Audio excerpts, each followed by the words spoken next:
Lord of Industrialization. Hey! Look who's back for more adventures. We love having you here to continue this story that keeps us all awake. Important note, all of this is pure fiction. So don't try any techniques you hear here in real life, your neighbor might call the cops. This amazing novel and all its rights belong to the original author. We're just the ones giving it voice and drama. Are you enjoying the show? Prove it by subscribing to our YouTube channel and leaving that like that motivates us so much. And if you want VIP access to exclusive content, our Patreon is waiting with things you won't find anywhere else. Chapter 301 The Escaped Girl. The morning mist gradually dissipated, and people began a new day. Frederick dressed and went downstairs. Puna immediately asked enthusiastically, "What would you like for breakfast?" Before Frederick could reply, a chubby middle-aged man who was having breakfast in the hall said, deliberately sullenly, "Little Puna, why were you so cold when I arrived, and so welcoming when he arrived? Are you attracted to him?" Puna replied venomously, "You didn't pay me back for the debt, and you still expect me to be nice to you." Frederick saw the man was wearing clothes with local patterns, and Puna wasn't really angry, thinking he might be a neighbor or a regular customer. He said to Puna, "I'll do the same as this gentleman." Ever since Frederick popularized steamed buns and baozi, steamed dishes have appeared in many places in recent years. Puna's version involves rolling coarse flour into strips about the thickness of a finger. A steamer is placed over the mouth of a pot, and the soup below is boiling, while the thick noodles on top are steamed. To eat, the steamed noodles are cut into small pieces and served with soup or sauce. There was no shortage of fruits and vegetables here. Frederick's bowl contained not only small pieces of dough but also some diced cucumber-like pieces. As he ate, he listened to the others discussing the latest news. "Have you heard? Someone, a captain or something, said, Duke Wald's eldest son has a terminal illness." Someone nearby sighed and said, "Yes, I heard. Alice, he's urinating blood at such a young age. There's no cure." Frederick simply listened to the news, unaware that it actually concerned him, but even if he had known, he wouldn't have cared. After breakfast, Frederick continued his stroll through the city. Yesterday afternoon's tea party was followed by a dinner, but Yvette, the host, was in a sullen mood because the priest had spoiled her fun. Everyone quickly finished their meal and dispersed. Frederick arrived at the bookstore, where he had agreed to meet with Eamon the previous night. Eamon greeted the bookstore owner, and upon his arrival, Frederick was ushered into his private room. About 10 minutes later, Eamon arrived with a middle-aged man. "Baron Damon is my uncle." Eamon seemed a little afraid of his uncle and addressed him by his title directly. "He is in charge of Count Wally's silk sales. You can ask him if you have any questions." After the greetings, Baron Damon sat on the sofa and asked Frederick with a cold face, "Do you want to do silk business? We also have business dealings with the state of Wessenland. We sold silk to the Springfield Arsenal 3 years ago." Frederick didn't care about trivial matters such as the source of raw materials, so he said in surprise, "You have cooperation with Bruce? That's great." Baron Damon's expression improved a little when he heard him say the name of the person in charge of the Springfield factory. Frederick continued, "There's a story. Duke Wessen's other factory needs a lightweight, strong, heat-resistant, and waterproof fabric. They need it in large quantities, so they have cost requirements." Baron Damon listened, asking, "What is it for? What performance aspects do they need to highlight?" "Hot air balloons," Frederick replied bluntly. "We're planning to produce more hot air balloons, so we need new fabric. It has to be fine and strong." Baron Damon, puzzled, asked, "What are hot air balloons?" Frederick assumed that hot air balloons had been around for so long, that Maria had made a fortune from them, and that with the flow of trade, many people would know about them. He spent some time explaining the principles and how they worked, but Baron Damon couldn't understand how these silk bags could fly. Eamon, standing nearby, was listening intently, his eyes lighting up. After Frederick finished, he quietly took the diagram away, pretending he hadn't noticed. Baron Damon thought for a moment and said, "If you just want something fine and strong, but also cheap, I recommend spider silk. That's what you use for the arrow-proof layer of your armor. If you want it to be heat-resistant, you can go through some special treatment, and the price will be half as much." Frederick inquired about the price. Compared to silk, it was still relatively cheap and acceptable. He still had plenty of money on him, so he signed a contract on the spot, paid for some samples, and wrote a letter, asking Baron Damon's men to deliver them to Wessenland. Baron Damon took the offer very seriously and promised to send his right-hand man. He had no intention of playing dirty. Everyone knew that Duke Wesson had a good relationship with Hayreddin. With just a word, Hayreddin could simply station a few ships in the nearby sea, raise flags, and no ship would dare approach. Baron Damon, still a bit skeptical, asked casually, "We'd like to buy some plowing machinery, but the line is so long." "Do you have any connections?" Frederick, pretending to think for a moment, replied, "I'll write another letter. Send it to the Ministry of War. They'll help." Baron Damon left soon after, contented. After Eamon closed the door, he immediately asked Frederick, "Does that thing you're talking about really allow people to fly?" Frederick smiled and said, "Of course. I can teach you how to make a small one." Just then, the door flung open, and Yvette, sweating, ran in. Without waiting for Eamon to salute, she said, "Let me hide here for a while." Frederick was startled. Was there a coup? Eamon seemed unfazed by this and gestured to the table. Just as Yvette was about to slip inside, Frederick said, "Give me your shoes." Just as Yvette was wondering, footsteps sounded outside. Frederick, unconcerned, took off her shoes, opened the window, and slammed them down on the sofa and windowsill in front of the window. The door opened again, and in came the middle-aged priest from yesterday. Eamon, pretentiously holding a book, jumped nervously from the sofa, pointing at the open window and saying, "The second young lady escaped by jumping out of the window." The middle-aged priest walked to the window with a stern face, saw 2 footprints, and then looked out, seeing people on the street either looking up at the window, talking, or looking in a certain direction. He snorted coldly. Frederick then walked in, greeted Eamon warmly, and politely asked the priests a question. It seemed he was there to see Eamon. The priests retreated, and when they heard someone descending the stairs, Frederick immediately pulled out his shoes, hidden in his trouser legs, and had Yvette put them on. As soon as the priests went downstairs to inquire, they knew it was a man who had just jumped. Time was running out. At this moment, Eamon said to Frederick, "Take the second young lady and leave. I'll hold them back." Frederick and Yvette didn't hesitate. Eamon wouldn't die anyway. So they immediately ran into the empty box across the street and jumped out the window. As soon as they left, the middle-aged priest returned, furious. Chapter 302 Avoiding Trouble. How could this happen? Yvette slumped onto her bed in the hotel. From the open window, she could see several thick columns of smoke rising from the city. Frederick stood by the window, his brow furrowed. Puna stood nearby, her hands clenched in nervousness. An elderly priest, leaning on a cane, stood in front of a bookstore. He pointed with a hand covered in age spots and shouted, "Take out all the heretics' poisons and burn them." A teenage monk nearby asked, "What are the poisons?" The old priest slapped him on the back of the head, his eyes widening as he shouted, "Anything that's not parchment is poison." A group of young priests rushed into the bookstore, beating and kicking the customers away. They then pinned the owner to the ground and began removing all the books from the shelves and throwing them on the floor. Yvette's eyes were blank, unable to speak as she watched another column of smoke rise above the city. As smoke began to rise from the port, someone arrived. "Sister, Lulu." Yvette jumped up at the sight of someone. Frederick turned back and saw a woman in her 20s wearing glasses and a girl of 16 or 17, both wearing traveling cloaks. He immediately turned back, carefully studying the wind direction. These were the 2 brothers he had seen after falling from the waterfall. Frederick was recognized, and there was a 5-second silence. Count Valley's eldest daughter, Elle, quickly adjusted herself and said seriously to Yvette, "You will leave with us now and get out of the spotlight.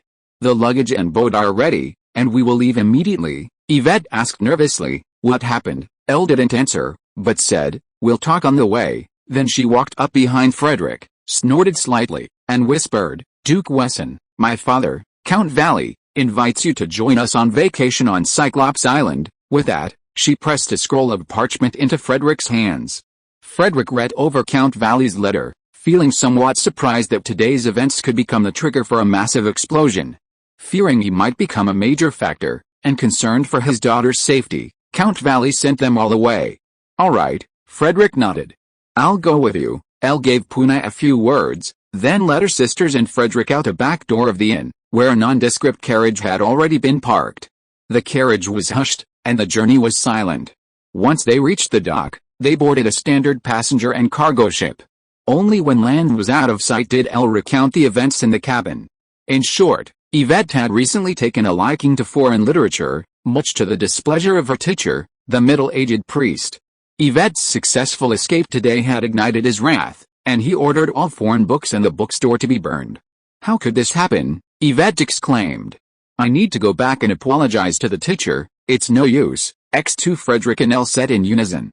Lulu, the youngest of the three sisters, pouted and asked Frederick, "Why is it no use?" It was always fine before. She seemed to recognize Frederick, as she had never looked at him straight in the eye the whole time. Frederick said to her seriously, "This isn't a conflict between two people, but a conflict between two ideologies.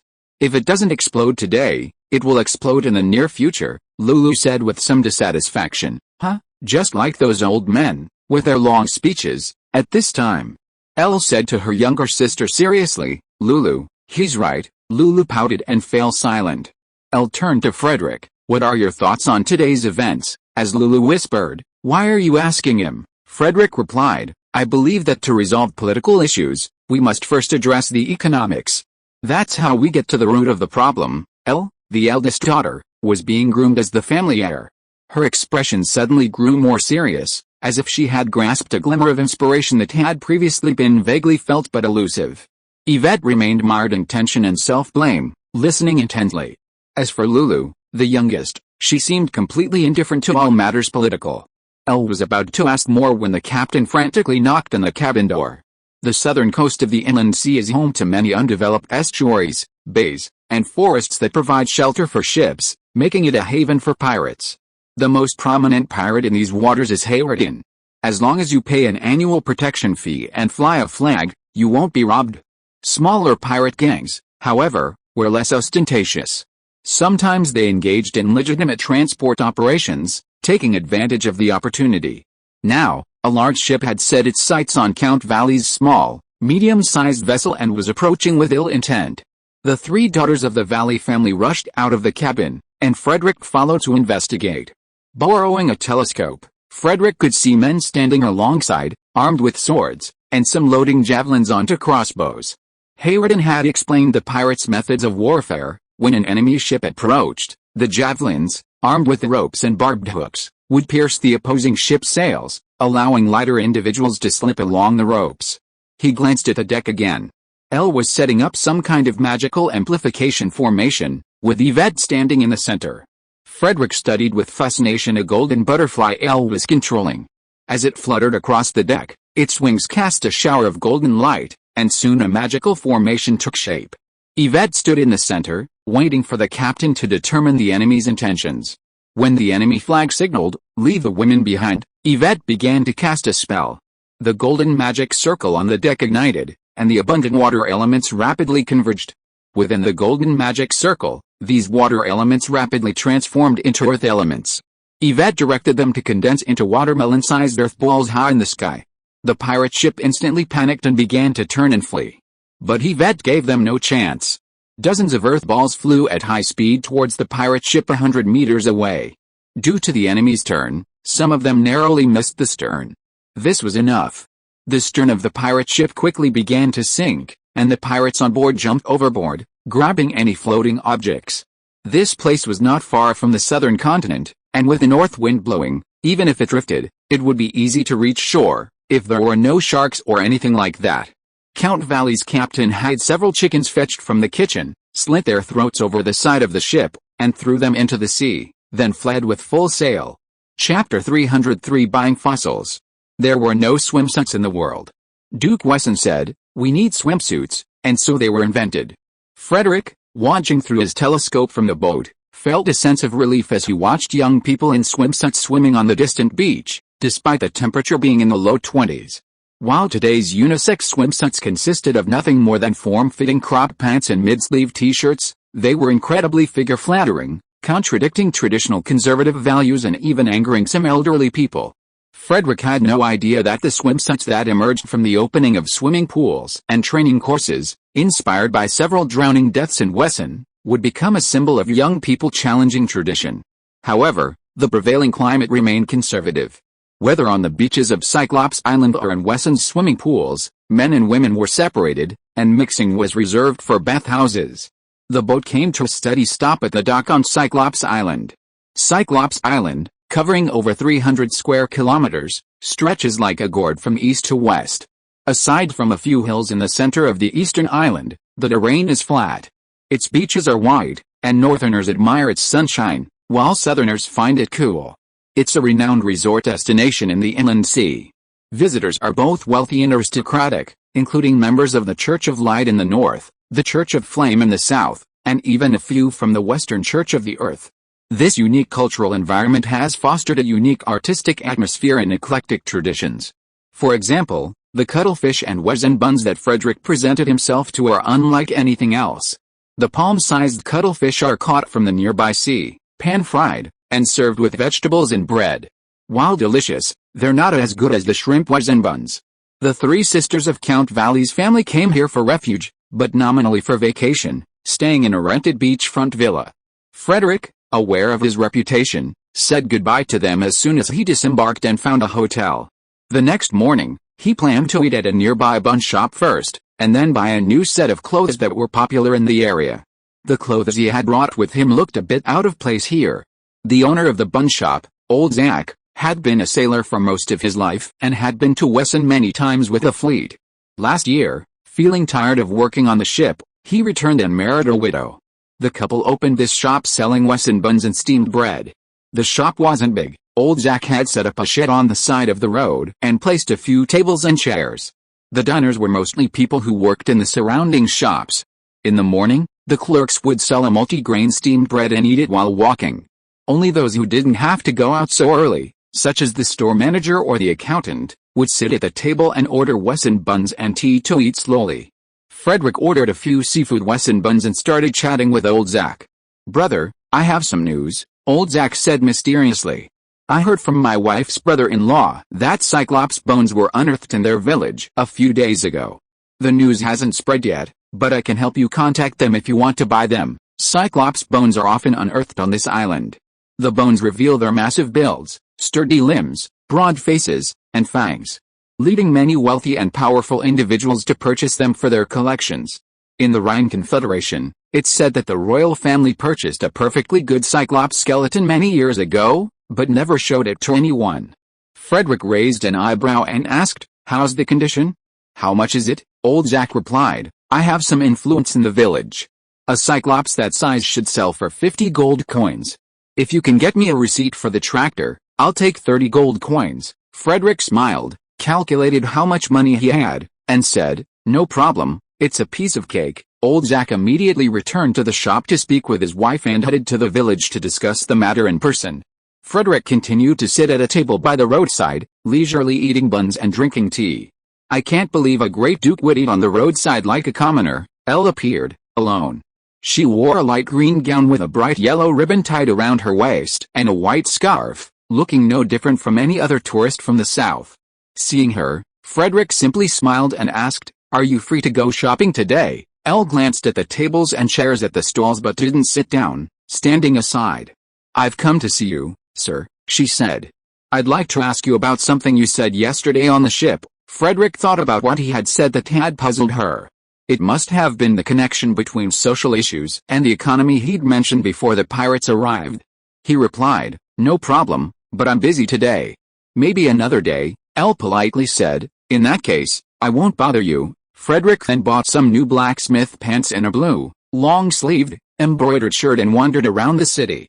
The city's name was simply La, and it was located on a peninsula surrounded by the sea on three sides. Almost all the buildings were constructed of white limestone, and nearly every house had flower beds on its windowsills and rooftops. From the observation deck of the telegraph tower, the city, dotted with emerald green, sat against the azure blue sky and sea, perfect for photos and Instagram posts. Old Zach returned from the village that evening and found Frederick at the inn. The next morning, Frederick arrived at a fishing port with hundreds of households, more than 10 kilometers from La. The port had been planning to dig a canal, but unexpectedly, they unearthed a massive skeleton. The port's lord, Lady Claire, was already waiting. After learning from Zach that this Charles Smith was an officer from Wessex County, eligible to buy a tractor without having to jump the queue, she became particularly enthusiastic. She took Frederick's hand and squatted on the ground, explaining, "This is a Cyclops. Look, the round hole in the middle of the skull is the eye socket, and the tusk is as long as an arm and still intact." Frederick carefully examined the remains, which had only been excavated from the head. It was likely some kind of elephant, dwarfed by the lack of food on the island, and its unique shape was mistaken for a cyclops. He walked around the skull and used magic to explore the underground, revealing that the fossil was surprisingly complete. Frederick said to Sir Claire, "My dear lady, I have decided to buy it. The price is what old Zack told me." Claire said happily, "Very well, I'll have them dig up the cyclops right away," but Frederick said, "Madam, I want to oversee the excavation myself." He had inquired the previous night and learned that people these days don't study fossils much. They just pile them up haphazardly and then use their imagination to piece them together into human figures. Claire, assuming he wanted to experience the thrill of digging up the cyclops himself, immediately agreed and even agreed to let him recruit people at the fishing port. If you are listening to this novel on a channel other than Fanfic World, it means it was downloaded and re-uploaded without effort. We warmly invite you to visit our channel, Fanfic World. There you will find the original version of this story and many other novels of various genres. We look forward to seeing you dive into a world of incredible novels. Chapter 304, No additional factors if unnecessary. Be careful, take your time. We're paid by the day anyway, so the longer you dawdle, the more you earn. As soon as he finished speaking, the girls eating breakfast by the excavation pit burst into cheerful laughter. Frederick had asked Sir Claire for someone with good eyesight, focus, and dexterity to excavate the bones. So she recruited a group of embroiderers whose embroidery requirements mirrored Frederick's. Initially, the embroiderers were reluctant to play with the mud, but with 3 meals a day of flour and meat, triple the pay for their work, and a sunshade, they all agreed. Frederick began by digging roughly, then the girls, with their small shovels, gradually removed the dirt, revealing the buried bones. After breakfast, the girls resumed their work from yesterday. Soon, the pit grew crowded. Many tourists from Las Vegas, having heard about the Cyclops bones being excavated, came to watch. Claire arrived a little late today, accompanied by servants carrying drawing boards and other tools. Frederick asked her, somewhat surprised, "Can you sketch?" Claire replied with a hint of pride, "Of course I can. I'm bored anyway. And I'll pay you." She covered her mouth with a feather fan and laughed. Frederick smiled. He had asked her to help him find an artist, but she hadn't expected him to come on her own. "Okay," Frederick joked back. "Let's try it today. Draw the outline of the bones we've dug out. If you can't do it well, I'll kick you out." Claire set up her easel by the pit and began sketching the skeleton, revealing its entire side, on paper. Frederick checked on her after an hour and found her sketching to be decent, good enough for a lady's own amusement. By afternoon, the usual crowd had mostly left, but today, an old priest from the Church of Light, dressed in a pure white cotton robe, stood quietly watching. Frederick had noticed him early in the morning and had a stool brought to him. The old priest looked nearly 90, thin and gaunt. From morning till afternoon, he remained energetic and focused. Rumor has it that the older the priest, the more cautious one must be. Only the God of Light knows whether they shared dormitories with cardinals or even the Pope in their youth. Frederick found a stool and sat down next to the old priest. Before even greeting him, he asked, "Do you believe the Cyclops is actually a type of elephant?" "Yes," Frederick replied. "What is your name?" The old priest replied, "Call me Eliad." Frederick noticed his eyes were bright and deep, and he knew he must be someone special. He instinctively braced himself to respond. Eliad looked at the bones in the pit and asked him, "Do you really think the Cyclops is an elephant?" The Holy Scriptures record that the God of Light sent the Cyclops to the mortal world to exterminate the sea demons. Cyclops bones have been found on many islands. Could the Holy Scriptures be wrong? Frederick frowned slightly. If he answered, "The Holy Scriptures are wrong," he would never be able to stay in the Church of Light. He hated debating with the priests. They made their living by pondering and explaining various issues related to the Scriptures, always able to cite Scriptures and find evidence to support their views. The most obvious example is that fish in the ocean are not animals, but fruits of the sea, just because a pope wanted to eat meat during Lent. Fortunately, he was very familiar with this kind of situation, often encountering it in his daily work. So he said, "It's not the Holy Scripture that's wrong, but those who mistook these elephant bones for Cyclops. The Holy Scripture doesn't say where the Cyclops ended up, which means we can't be sure these are their bones." Eliad was very familiar with this kind of debate and immediately said, "The Holy Scripture already mentions the appearance of the Cyclops and the places they traveled. Skeletons that match their appearance have been found in these places.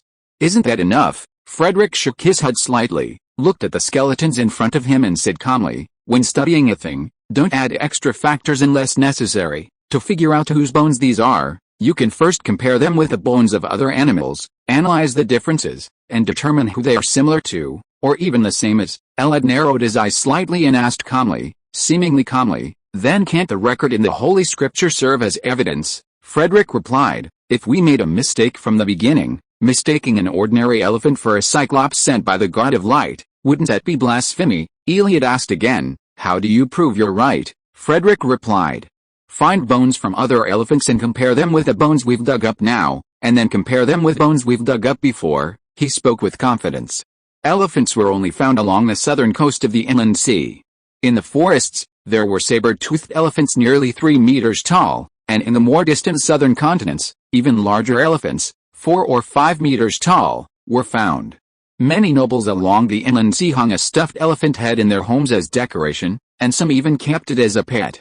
Frederick had seen locals hunt saber-toothed elephants in the forests, so he'd naturally seen what elephant bones looked like and knew they were excellent for making soup. Eliad had seen live elephants and stuffed hides, but never elephant bones. The Church of the Flame in the south had no notion of cyclops. While meat and bones were edible, they couldn't be preserved in hot weather. Elephant trunks had no bones, so those outside the elephant's habitat had never seen elephant bones. Eliad stopped talking, sat for a while, and then left. Frederick assumed he was just there to watch the fun, so he ignored him and got back to his next task. Someone nearby prepared paste, while others cut pieces of paper. Frederick began numbering each bone, attaching the numbered pieces of paper to the bones. After drawing a blueprint, he began to remove the pieces from the ground one by one, packaging them separately and transporting them back for assembly. Dusk fell, and the day's work was over. The girls who had participated in the excavation washed their hands and took their dinner home. Frederick had arrived early on the first day, having been invited to stay at Sir Claire's house. Sir Claire's small estate was located on the seashore. In addition to the buildings, there was also a 30-meter-high watchtower, which was mainly used to defend against pirates. The local cuisine here was simple, with conch and shellfish boiled in water and salt as an appetizer. The main course was fish, either fried, grilled, or steamed, seasoned with juice. The staples were bread, flatbread, or noodles, and now steamed bread, and there was also soup made with seasonal vegetables and a little fruit.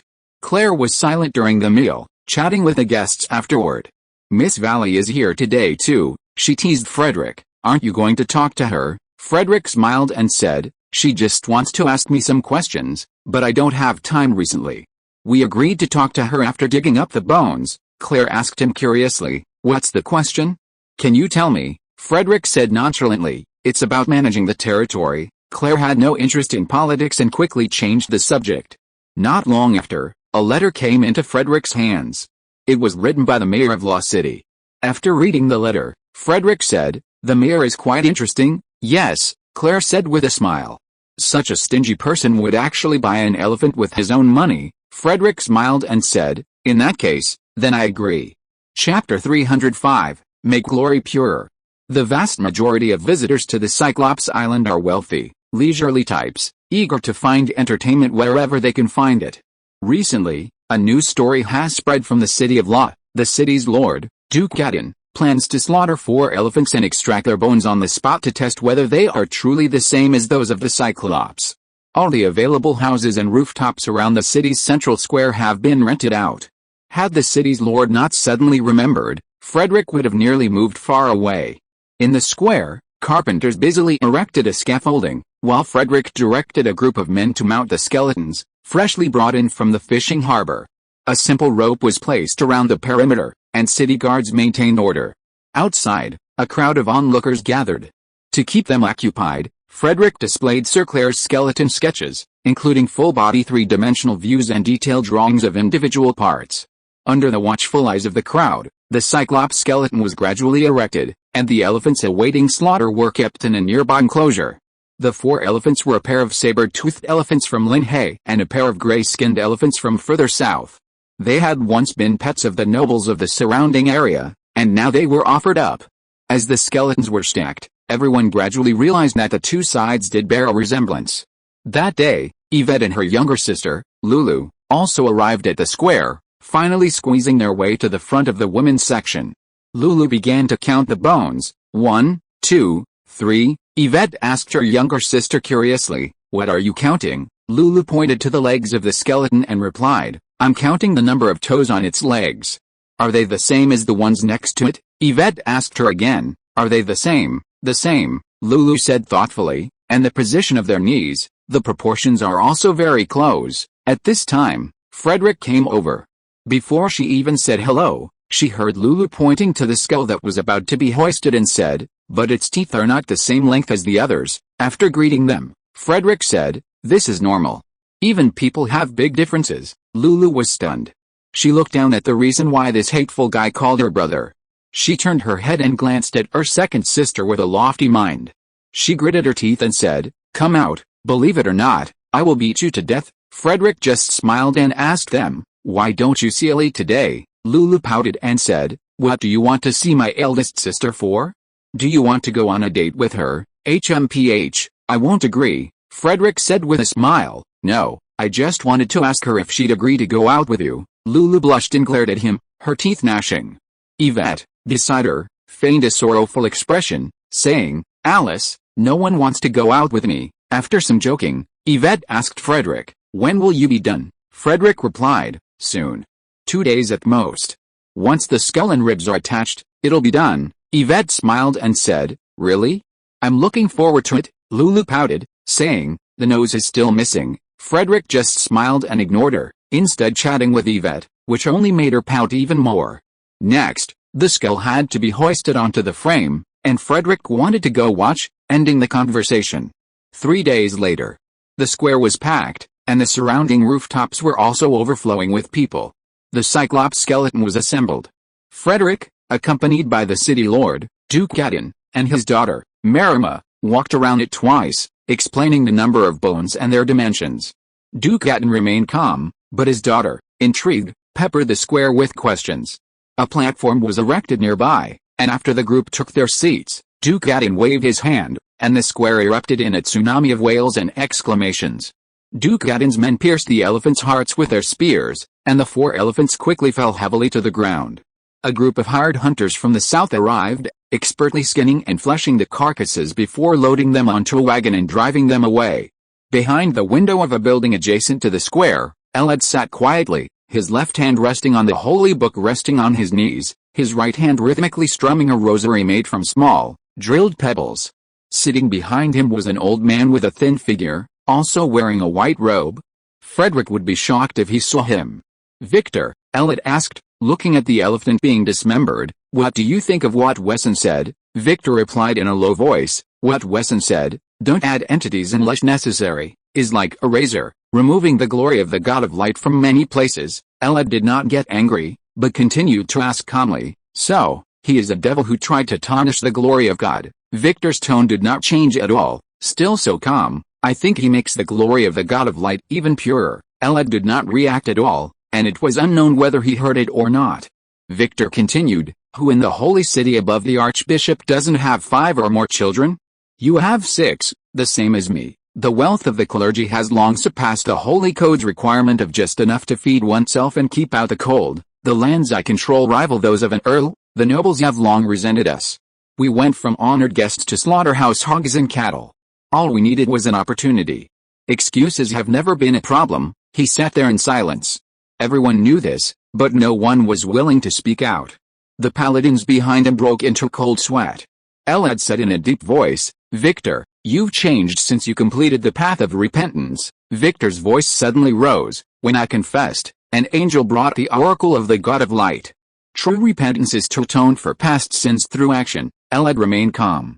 The entire holy city knew that Victor had received the oracle during his confession.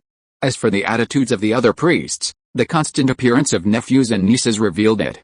So much so that Victor now looks so out of place in the holy city that some people find him an eyesore.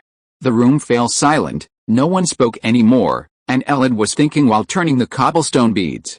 The hunters in the square moved quickly, and in the afternoon, 4 elephant skeletons with all the flesh and tendons removed appeared in front of everyone. The onlookers ignored the smell of blood. In the past 2 days, They had memorized the bones of the Cyclops firmly in their minds and carefully compared them with the bones of the elephants. Half an hour later, a priest came up behind Elad and said seriously, "The number of bones is the same, the structure is the same. And there are slight differences in the external dimensions." Elad nodded, stood up, looked at the elephant bones spread out on the ground and said, "Victor, run for cardinal next month, and then return to the Rhine Alliance." Victor stood up, saluted, and replied respectfully, "Yes, Principal." Chapter 306, A Push for Development. Over his years as a leader, Frederick had come to realize that if anything went wrong, it was always the fault of his subordinates. The leader was infallible. The same was true in La City today, where priests from the Church of Light were flocking in by the boatload to convene a special meeting to address the erroneous interpretation of the Cyclops in the Holy Scriptures. Frederick felt he couldn't stay there any longer, fearing that one of the priests would decide that solving the problem was less important than addressing the one who raised it, and that would be his downfall. He arrived at Sir Claire's house to say goodbye and found the air filled with the aroma of fish. In the courtyard, fish were being cooked in a row of pots, the flesh meticulously removed, leaving only the bones intact. Sir Claire was busy in his study. Seeing Frederick enter, he asked, "Are you leaving?" "Yes," Frederick nodded. "I'm leaving tomorrow. I'll be staying on Palm Island for a while to answer some political questions from Miss Valley." "Thank you for your help during this time," Claire said with a smile. "You're welcome. You've been more than helpful." Frederick noticed a tray on her desk containing the entire skeleton of a fish and asked curiously, "What are you working on?" Claire replied earnestly, "You've inspired me. Now I plan to draw the shapes and skeletons of marine animals, including fish, shrimp, crabs, and shellfish, and compare them to see what the differences are." Frederick raised an eyebrow and said happily, "That's an incredible project. I have a suggestion. We should also record their internal organs." Claire immediately wrote down in her notebook. Frederick was very optimistic about Claire's work. Most importantly, she was the niece of the Lord of Law. She had the money, the free time, and the energy to carry out this project. As long as she persevered, her name would surely be recorded in history. "But I need some help." Claire's face suddenly lit up with a sly smile. "Can you help me?" Frederick asked. "What can I do for you?" Claire stood up, walked over to Frederick, and whispered in his ear, "I want a fishing boat without sails." Frederick raised his eyebrows, and Claire began to act coquettishly. "Is that possible?" "No problem," Frederick nodded. "It's just that the boats we build right now aren't quite ready yet. I can test out the new one with you, and when it's ready, I'll give you one." He could see that Claire knew his position, so he didn't refuse. The inland sea ship market was a must-capture, and new boats needed to be tested, and this would be a good place to do it. Frederick continued, "I can also provide annual funding for your research, so you can hire some people to help." Claire was delighted and thanked him profusely. Many years later, scholars agreed that the seeds of biological taxonomy were born in this small fishing port. 3 days later, Frederick strolled along the beach of Palm Island, accompanied by Elle, the eldest daughter of the Wally family. Palm Island, covering approximately 3 square kilometers, is primarily covered in palm trees, home to numerous beautiful seabirds and boasts pristine white sands. It is the private domain of the Lord of La City. In this beautiful setting, young men and women typically engage in romantic conversations, but the topics discussed by Frederick and Elle had nothing to do with relationships. In essence, Frederick did the talking, while Elle nodded. The economic foundation determines the social and political structure, Frederick explained to Elle, in terms she could understand. The economic base is a very broad concept. It is not narrowly defined by taxes and products, but is divided into several parts. The first is how many farmlands, workshops, shops, various livestock and tools are there in the area, and who owns them. The second is the relationship between people during the labor process. For example, how does silk turn from mulberry leaves in the fields and worms in the silkworm houses into goods leaving the port? How do the rice, bread, and wine we eat and drink come from the fields to the table? How do they step by step from raw materials to commodities?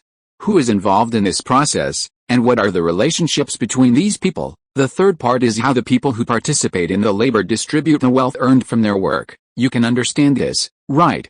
Ile repeated Frederick's words in a low voice, and finally said, "I can understand the first and second points, but is the third point important?" Frederick nodded and said, "Yes, it is the part that is most likely to cause conflicts. If there is a problem with the first point, it is unsolvable in this era, but the third point has the most cases and is the easiest to study. Every year, countless businessmen cause conflicts because of the distribution of benefits. With the current level of economic and political theory, studying the third point is the best entry point, so Frederick asked Ellie to start from here. Ellie thought seriously for about 10 minutes. At this time, the two walked a long way on the beach and sat down on a reef to rest. After Frederick threw a shell into the sea, Ellie said, "I understand a little bit. In the past 10 years, many laws have been introduced and changed in the territory due to disputes between merchants, but this cannot explain the burning of books." Frederick nodded and said, "Next, I will talk about the human part. Human needs can be divided into 5 levels: survival needs, security needs, social needs, respect needs and self-realization needs." Next, he explained Maslow's hierarchy of needs theory to Ellie in detail. After listening, Ellie said, "I can understand these 5 levels of needs. I'm glad you understand." Frederick nodded. "I heard that your territory only started to develop the silk textile industry 30 years ago?" Ellie said, "Yes, my mother brought skilled silk weavers when she married my father 30 years ago. Because the climate in the territory is very suitable and the silk is of high quality, it has developed very quickly." Frederick asked her, "Is it because there are more wealthy businessmen?" Ellie thought about it carefully, nodded and said, "Indeed, the territory only sold grain and raw silk in the past, and the income was not high. After the improvement of textile technology, our income increased a lot at once, and more people opened workshops and did business. When I was a child, those workshop owners and businessmen were still mill managers and the like." Frederick asked her again, "After these people's income increased, their needs also began to change, right?" Ellie continued to think, and her expression gradually became serious. Frederick said from the side, "Now that they've become wealthy, they're bound to elevate their social status and establish their own political power. I don't care about your internal affairs. I'm only telling you that this will happen. How you handle it depends on your wisdom." There are also some people who have no worries about food and clothing, and have no interest in politics. They just eat, drink, and have fun all day. People who are content with their appetites get bored easily. What they need is to see a wider world. Once they see a wider world, they'll think and reflect on everything around them. Who do you think is most nervous when they think? The church, Elle said quickly. If people don't think, whatever the church says is true, but if people think, they'll find loopholes in the church's rhetoric. Just like in the Cyclops incident, a cold sweat broke out on her. If they challenged the Church of Fire, as Frederick had done with the Church of Light, it wouldn't be books that would be burned, but people. Frederick didn't elaborate on the political struggle behind the book burning in Wall Island, as he had no idea of the extent of the conflict between the two sides. But Elle, having assisted her father in managing the territory for many years, was well aware of this.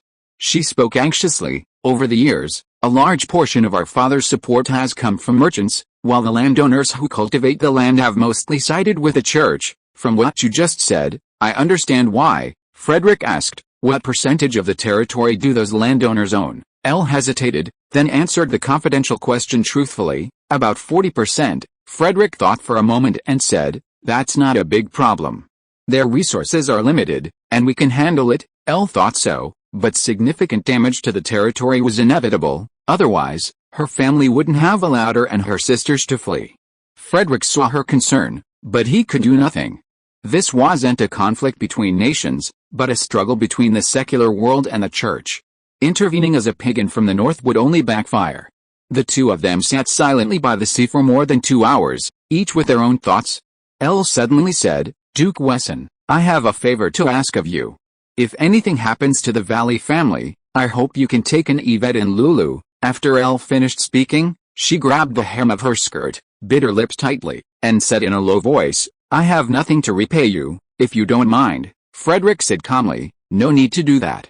We welcome everyone to come, and everyone will be treated fairly and justly." In the palm grove more than 100 meters away, a large loudspeaker was set up in front of someone, and the conversation between the two people on the beach could be heard word for word. "Tisk." Lulu was very dissatisfied. "It's rare that my elder sister is almost 30 years old and finally falls in love with a man, but he actually rejected my elder sister." Beside her, Yvette smiled and said, "Maybe he likes you."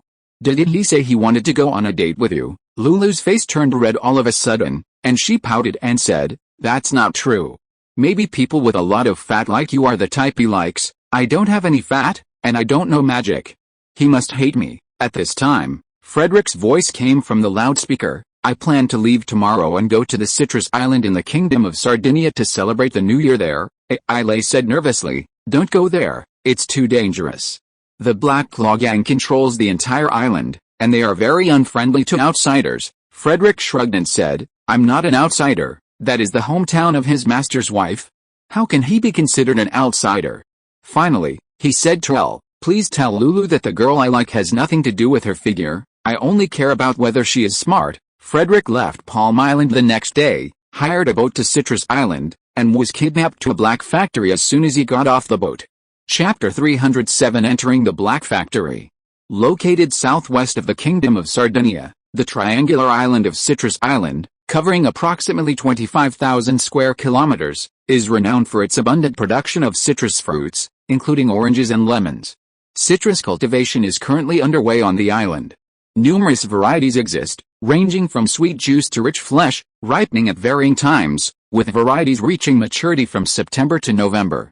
It was early December 1033, and the November-ripened citrus fruits had already been harvested. These fruits are fleshy, sweet, and bright red, making them ideal for canned fruit. Frederick listened to the captain's talk, nodding in agreement. He had previously seen these data in reports.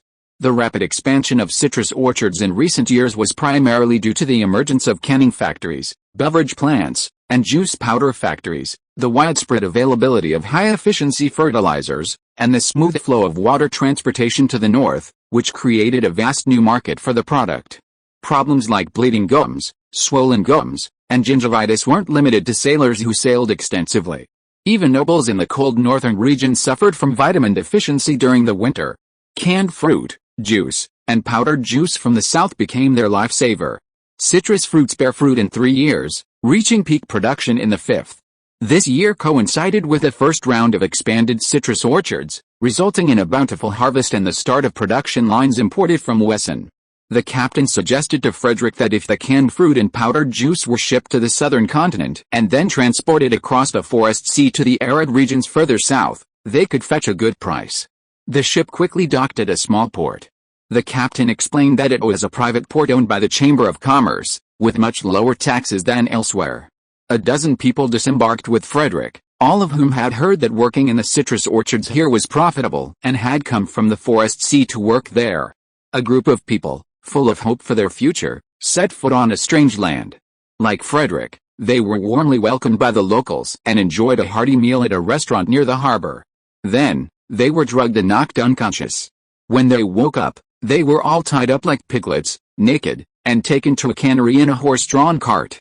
"Clothes are 10 or pay the money before you leave," a muscular man, holding an axe, gave the new employees an orientation session. Behind him stood a cow he had just chopped in half with ease. The new employees squatted on the ground, trembling. Frederick glanced at his own clothing, a flour sack with 3 openings for his head and hands.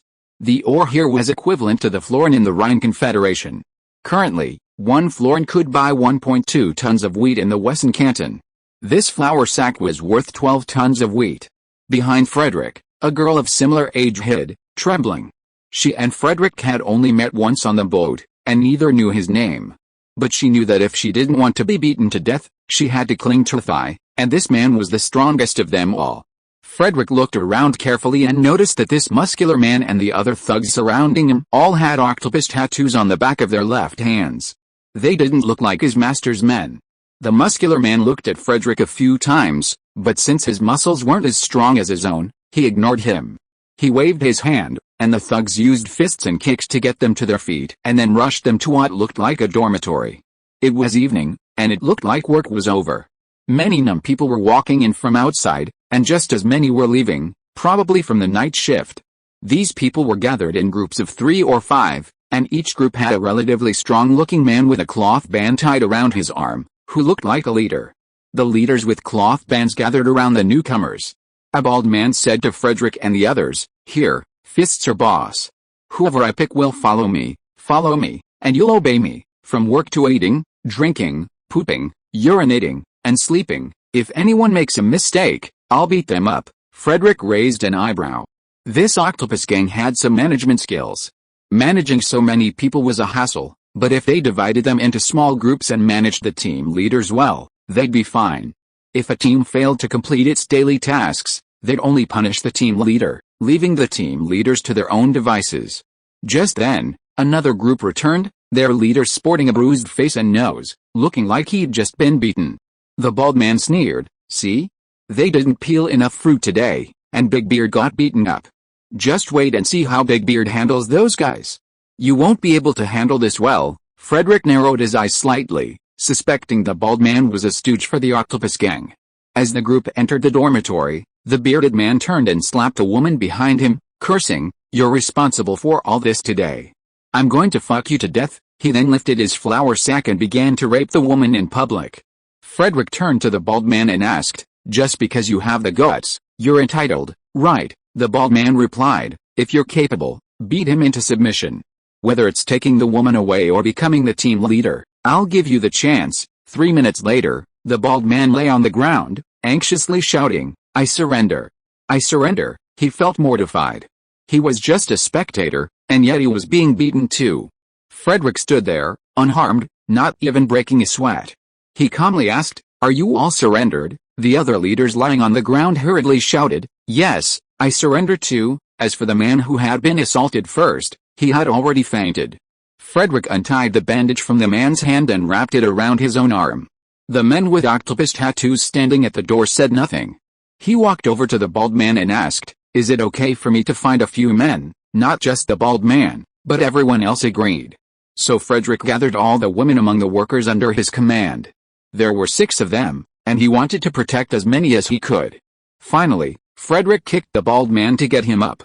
Despite the fact that his left eye was barely open from the beating and that 2 ribs seemed to be cracked, the bald man enthusiastically arranged separate quarters for Frederick and his crew, and even taught them when and where to eat, when to shower, and where to use the restroom. Just then, a bell rang outside. The bald man suddenly turned to run, but glanced hesitantly at Frederick. Frederick waved his hand and said, "Get to work."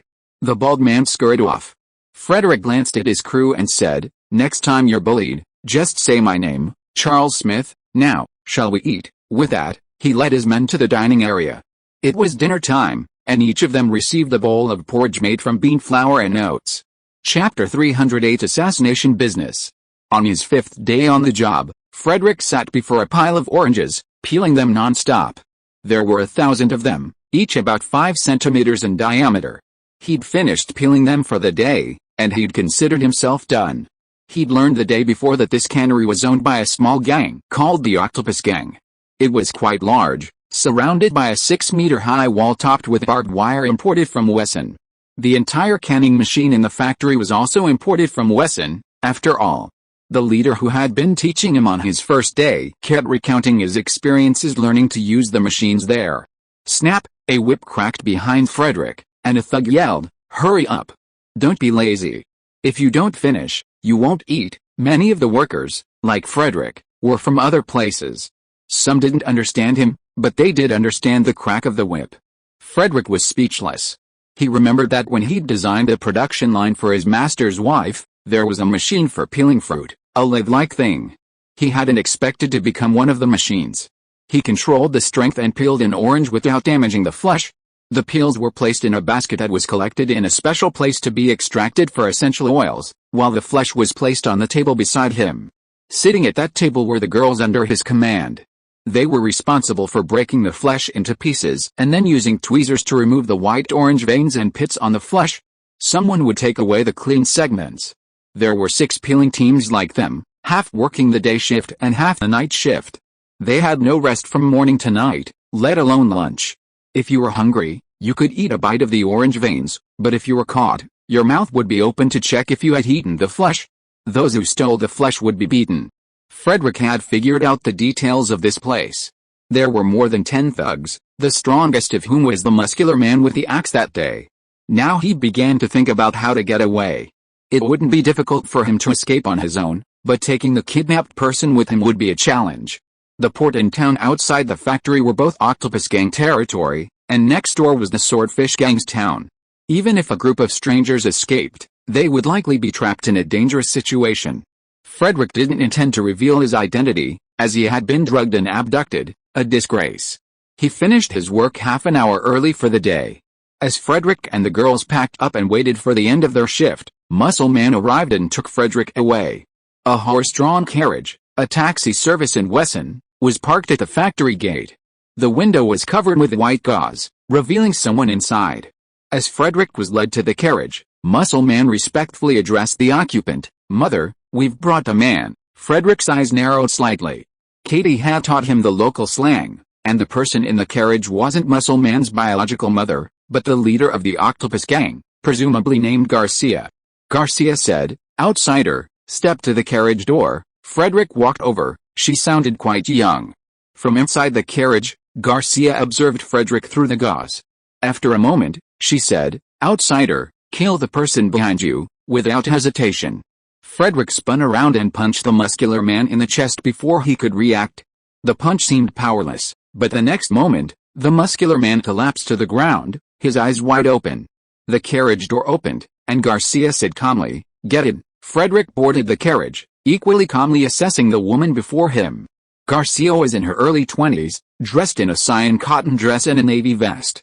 Her black hair was adorned with shell headdresses, and she held a short wand, just over a meter long. "Why didn't you run away?" Garcia asked, her sharp eyes piercing Frederick's, as if she were looking through him. An expert can tell the difference with a single strike. She immediately recognized Frederick's considerable strength. Escape wouldn't be a problem, but not escaping would definitely be problematic. Frederick replied, "I think running an orange factory like this is quite lucrative. I'm planning to see how you guys do and then open one myself." Garcia asked him, "What's your name? Where are you from? What do you do? Don't use the fake name, use your real one." Frederick sensed a subtle attack on his soul, akin to a soul spell designed to induce the truth. However, the power of the spell was too low for him. The similar spell used to interrogate Psyche after her dessert was stolen was dozens of times more powerful, but it still yielded no information. Feigning confusion, Frederick replied, "My name is Harry Potter, and I'm from the Osmega Empire." He had fabricated an identity for himself. There was a family in Wayne whose surname sounded a bit like Potter, and someone from their family did indeed travel. Garcia continued, "I need you to do me a favor. Upon completion, I'll give you enough gold coins." Frederick asked, "Who?" No one was stupid. They were looking for an outsider, testing their abilities, and then offering a high price. What else could they do but kill? "An old woman," Garcia whispered. Frederick fell silent. This seemed like a very important person. Garcia continued, "If you can injure her with a dagger I'll give you both money and women." Frederick thought for a moment, fearing he might be a decoy, or even a frame-up. My goodness, who would still use traditional daggers to assassinate people these days?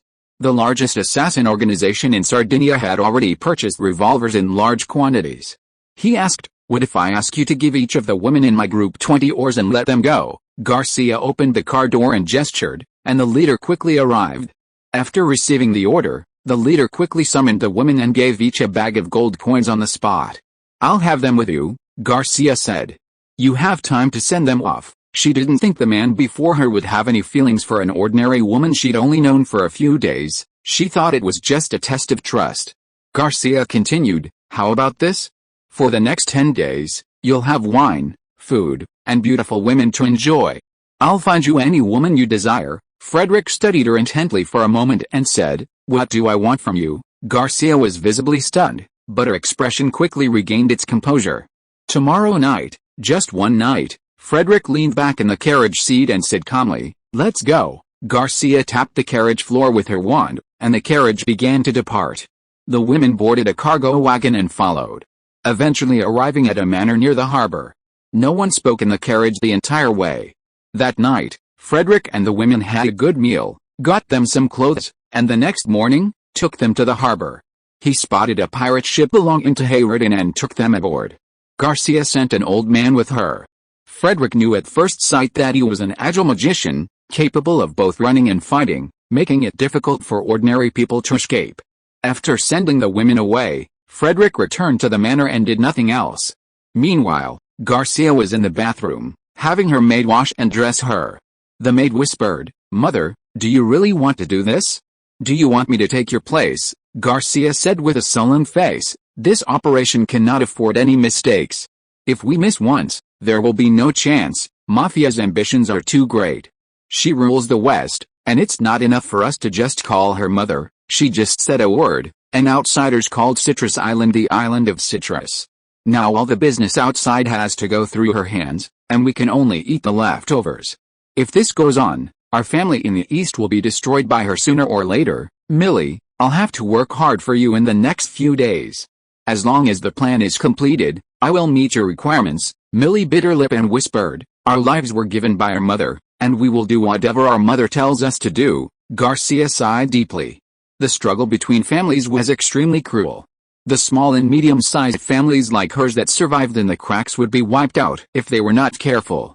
She didn't know how many people wanted to stand higher by stepping on her bones. She had also stepped on corpses all the way here. Chapter 309 Your Mission. Millie and the other 6 maids couldn't believe what they were witnessing. Garcia, the mother who once held supreme authority, whose every word and deed dared no one to challenge, whose life and death were at her will, had gone from resistance, to rebellion, to submission, to obedience, and finally to fawning ingratiatingly before a stranger, all in the space of less than 2 hours. Frederick, believing he wasn't a man who would seduce any woman he saw, initially only tested Garcia's resolve. After she agreed, he thought of his days at the cannery, angered, and so employed the secret technique of the Pig King of Bejo village. At daybreak, Frederick carried the limp Garcia to the bathroom, leaving her limp as a pile of mud. He ordered the maids to wait outside until he told her to go in. Garcia woke quickly from the cold water, but quickly slipped back into unconsciousness. Frederick whispered in her ear, "Who are you going to kill?" Garcia gasped and instinctively replied, "Mafia." Frederick sneered, asking no further questions. He let her pass out and then washed her clean. The maids outside were summoned. Frederick ordered them to take Garcia back to rest, leaving only Mary behind. Frederick had noticed last night that of the maids Garcia had called in to share the burden, half were horrified by Garcia's experience, while the other half showed a hint of pleasure, Mary being the most obvious. As Frederick carried her into the bath, Mary's heart tensed, her eyes tightly shut, awaiting the moment. But when she realized the man was only gently holding her, a hand caressing her back, she relaxed. Then, a whispered voice whispered in her ear, "Do you have a grudge against that woman?" Mary's body trembled, her nerves even greater than before. "Don't tell Mother," she pleaded. "I'll do anything you ask me to do." As soon as she finished speaking, she realized something was wrong. This man hadn't even known her before, so how could he know what she was thinking? Mary's face drained of color, wondering if this man was some kind of mother-acting trick. Thinking of the fate of those previously considered traitors or undercover agents, she trembled violently. Frederick gently stroked the girl's golden hair and said softly, "Don't worry, Garcia and I are not in cahoots. You can trust me." Mary's body continued to tremble. Frederick said nothing more. Trust between two people was not something that could be earned overnight. He simply held her quietly. After 10 minutes, Mary calmed down. She whispered 3 names in Frederick's ear, then said, "They are Garcia's half-sisters and her right-hand men. I hate them." Frederick thought about the 3 dark-haired maids and was only afraid. Mary then named 2 of them, saying, "They were originally the daughters of a ship owner.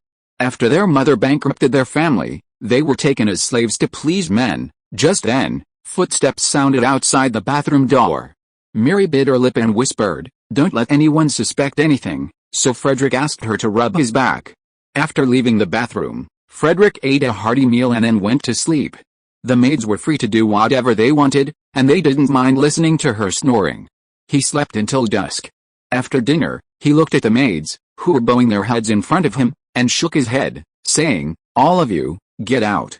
You're nowhere near as good as her." Everyone, relieved, turned and left the bedroom. 10 minutes later, Garcia arrived in a gauze nightgown. The next few days passed like this, except that a different person bathed Frederick every morning and evening. As time passed, Frederick learned a lot of information, and he had a rough idea of what Garcia was going to do. The weather grew colder. With only 2 weeks left in 1033, Garcia and Frederick boarded a carriage, followed by servants and guards in donkey carts. On the way, Garcia told Frederick, "We're going to Palermo to attend a party hosted by Mafia, the mother of the Black Claws. You're my cousin, and you've lived in the north. She handed Frederick a jewelry box containing 6 beautiful rings, 3 for each hand. Your task is simple, Garcia said. Mafia has a bodyguard named Talhove, a girl with curly blonde hair. Ask her to dance, and let the rings touch her skin. Frederick resisted. To others, Talhove was just a recent addition to Mafia's entourage, but Frederick, upon hearing her name and her hair, knew who she was. She was the true heir to Richardinal swordsmanship. The reason was simple. Katie enjoyed poetry and painting, while Frederick wanted to be a leader. Of the apprentices Richard had found who were talented enough to devote themselves fully to swordsmanship, only Talhove, the daughter of a fisherman from Weissenberg, was Richard's only one. A few years ago, Frederick had met Talhove once, and after a lecture on the Cartesian coordinate system, Richard had stopped them from meeting again, lest his hard-earned apprentice be misled. He knew this apprentice was a fast learner, having gone out for training last year. He had no idea she was here to serve as a bodyguard for his mistress. Frederick asked, "What if she refuses to dance with me?" Garcia said, "Someone has noticed she likes men with blonde hair. We'll create an opportunity for you, and then it's up to you." Frederick nodded, took out his ring, and put it on. One of these rings was a magical piece of jewelry, capable of unleashing a powerful electric current to attack enemies at close range, with a chance of shocking himself. But he had a new problem. "I don't know how to dance your dance." This time, it was Garcia's turn to frown.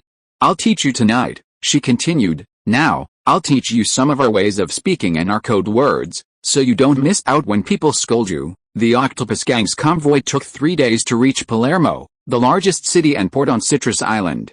Garcia's men had already rented a merchant's building, making it easy for the group to settle in. "Don't go out for a few days," Garcia instructed. "All your family from the island and southern Sardinia has arrived these days, so avoid trouble if you can." Frederick agreed, polishing his handmade sword. He had been drugged when he first arrived on Citrus Island. His clothes had been sold by the restaurant staff, his documents were burned in the fire, and only his weapons remained. Large weapons were not allowed to be brought into the party, but they could be kept outside by someone. Garcia changed into a maid's outfit and left the house. Shortly after, she entered a private house, changed into the clothes of an ordinary local, and left through the back door. She boarded a carriage at the entrance of the alley, and soon the carriage drove out of the city gate. Frederick remained quietly polishing his sword in his room. As darkness fell, Millie arrived with dinner. She closed the door, set down the dinner, and tried to say something to Frederick. Frederick shook his head slightly and said, "Don't tell me now. You can figure it out yourself when the time comes." Chapter 310 Preparations. This winter seemed colder than usual. Usually, the temperature around Lunar New Year's Day is around 15 or 16 degrees Celsius at noon, but today it was only 12 or 13 degrees Celsius, bringing with it a longer period of sunny weather. Almost every village within 100 miles was bustling with activity. Men slaughtered livestock, minced the meat, and minced it into paste. Women hung sausages on racks, and children used sticks to shoo away insects, taking advantage of the good weather to make more, earning an extra piece of clothing or a pair of shoes for their families. Horse-drawn and donkey-drawn carts arrived from time to time from each village. The Chamber of Commerce's stewards inquired about pre-orders for their sausages. If no one had taken any orders and the quality was good, they would sign a contract. Garcia, disguised as the steward, had just left the village when the village chief, upon seeing her carriage go, burst into laughter, and the villagers also smiled brightly. This year, the cost of sausages had dropped, and production had increased several times, resulting in a much lower price than in previous years. But the foolish women didn't know this and paid according to the previous 2 years' prices. The village chief's son ran to the outhouse next to the threshing ground to resolve the situation. On his way out, he stumbled and knocked over a sapling he had planted 2 days earlier. Garcia's carriage left the village and stopped between 2 lemon orchards. It was quiet, as the orchards were resting. A carriage approached, and the driver, following their customary customs, hailed them and steered them aside. The road between the orchards was wide enough for the 2 carriages to pass. Garcia's carriage was joined by a middle-aged man, dressed like the most fashionable Chamber of Commerce officials in the city, wearing a gentleman's suit, a local adaptation of the suit Frederick had invented. The man handed Garcia a ring. Garcia examined the ring, took it in her hand, and shook her head 5 times. The code matched, and the man asked, "Did you buy the pig's trotter?" He was a professional courier, trained solely to follow his boss' instructions, question specific individuals, and then bring them back. He had no idea what the code meant. Sometimes there were more than one such messenger, and if the intermediary disappeared and could not be found, the clue would be lost. For this reason, to prevent the message from being distorted during transmission, the code words were often kept simple. Garcia replied, no, she didn't know what pig's trotter represented, but she knew the order of the questions. Now it was like memorizing a test and answering it with only an answer sheet. The messenger asked again, is the pig's trotter the front or hind leg, the left or the right? Garcia replied, the hind leg, the left. As they continued, the carriage circled the orchard halfway, and another carriage approached from the opposite direction, its bells ringing loudly. Garcia sat alone in the carriage, closing her eyes and thinking deeply. She had reported all her preparations, and the message from the other side was that everything was proceeding as usual. She felt a sense of unease. After all, the target of this assassination wasn't some small family, but the Mafia, a legend on Silge Island, the one who kept her word. Among their families, Mafia was a living legend. Her lone vengeance, her quest for the Swordmaster, her ruthless tactics, her seizure of her fortune in less than a decade, and her continued expansion, these stories were recounted with such relish that Garcia herself could recite them by heart. Garcia sighed. She didn't want to be an enemy of such a person, but she had overreached, attempting to purchase the title from the Kingdom of Sardinia, becoming the shared ruler of Citrus Isle, both in the sun and in the night. Power abhors a vacuum. The island was the domain of the Sardinian crown, but the blood debt incurred during their conquest a century ago had limited control, relying on a tax farming system to collect taxes and recruit mercenaries. The ostensible administrative official's role was limited to overseeing tax collection, with administrative power divided among the large and small families. The crown desired only money and troops, so a title for a general tax farmer was no problem, and Mafia capitalized on this. The smaller families were willing to comply as before, but Mafia demanded submission, a move that crossed a line for each family. Garcia didn't worry about retaliation. According to local tradition, Richardnell was an outsider, unqualified to participate in family affairs. Pressuring to intervene would only incur the locals' resentment. Even Katie would have to return home alone, unable to bring back the Wesson army. So, there was nothing to fear. Beyond survival, what truly moved people was profit. In a family, once the head of the family dies, the family essentially disintegrates. Just as the death of a whale brings life to all things, the same principle applies to family. Garcia wandered around for most of the day, visiting several villages under the guise of buying sausages. At dusk, she returned to her quarters, dressed in her maid's uniform, carrying several pounds of sausages. She summoned Millie to her room to change her clothes, asking, "What did he do today?" Millie replied, "He played cards with us, and if he lost, he had to take off his clothes. The tailor came this afternoon, and his clothes will be ready tomorrow." Garcia simply nodded. After she changed, the old man who had watched Frederick send the maid away on the first day arrived. Garcia asked him, "How are your preparations going?" The old woman replied respectfully, "Mother, the dagger is already coated with poison." Garcia nodded. The most important part of this operation had to be carried out by their own people. Outsiders were merely a cover to attract attention. The show had to be complete, the outsiders had to be used effectively, and the closer they got to the action, the more they had to meet his demands. Garcia took a deep breath, her face and neck flushing as she recalled the events of the previous nights. She instinctively turned to check if the sun had set. The next afternoon, Garcia attended a salon as a bodyguard, officially making her presence known within the community. Garcia was a powerful figure within her own territory, but outside, she was no match for the far more powerful Perrins. Frederick noticed that these people had a history of conflict, and while their conversations often escalated into heated arguments, someone would intervene, and both sides would retreat. It wasn't to give face to the mediator, but rather to simply avoid causing trouble. Frederick stood quietly behind Garcia, just like he was watching a play, like a real bodyguard. The other bodyguards were also looking at him, and many of them showed a hint of contempt on their faces, thinking that he was just a gigolo. Frederick didn't care and responded with a warm smile. 3 days later, the party hosted by Mafia began. In the carriage, Garcia once again earnestly instructed, "Remember, when you are dancing with Talhav, lead her to where I am, and I will pick you up." Frederick said calmly, "I remember." You also have to remember to prepare the money and the boat for leaving. If you are listening to this novel on a channel other than Fanfic World, it means it was downloaded and re-uploaded without effort. We warmly invite you to visit our channel, Fanfic World. There you will find the original version of this story and many other novels of various genres. We look forward to seeing you dive into a world of incredible novels. Chapter 311 faces the most important. In the underworld, maintaining one's reputation is paramount. Garcia had just stepped off the carriage. Her 5-colored silk gown and nearly a pound of gold jewelry instantly outshined the multicolored silk gown and 3 pounds of gold jewelry next to her. She couldn't help but lower her head slightly. The older woman hailed from the southern part of the Kingdom of Sardinia, her territory far richer than Garcia's.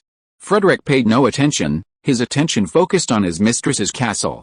He had visited the island once before, years ago, when the castle was under renovation and Mafia and her 2 children were living in a villa in the orchard outside the city. This was his first time entering the castle. The castle boasted a long history, rumored to have once served as the imperial palace of the Puran Empire.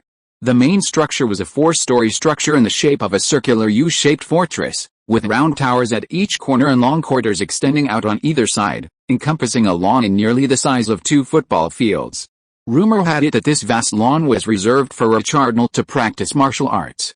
Katie said that when she was a child, she was taken to the center whenever she made a mistake. She would pretend nothing had happened if she could escape, but she was often caught and beaten there by her mother. Entering the castle and taking in its decor, Frederick felt instantly like his own castle was a warehouse.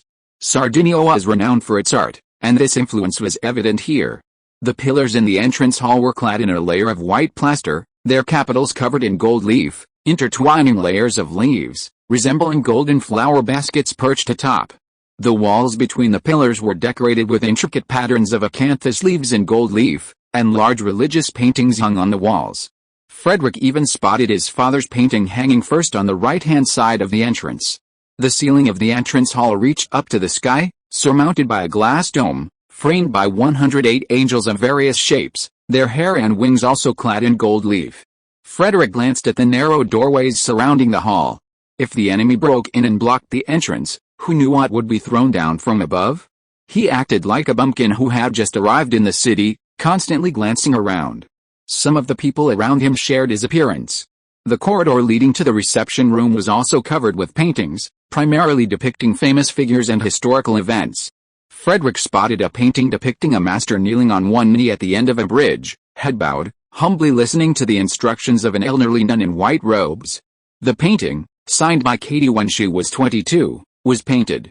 Upon entering the reception room, a painting over 2 meters tall and nearly 6 meters long hung on the wall opposite the door. Many guests stopped to admire it, and someone began to explain the story behind it. Garcia quickened her pace, and Frederick could only reluctantly follow.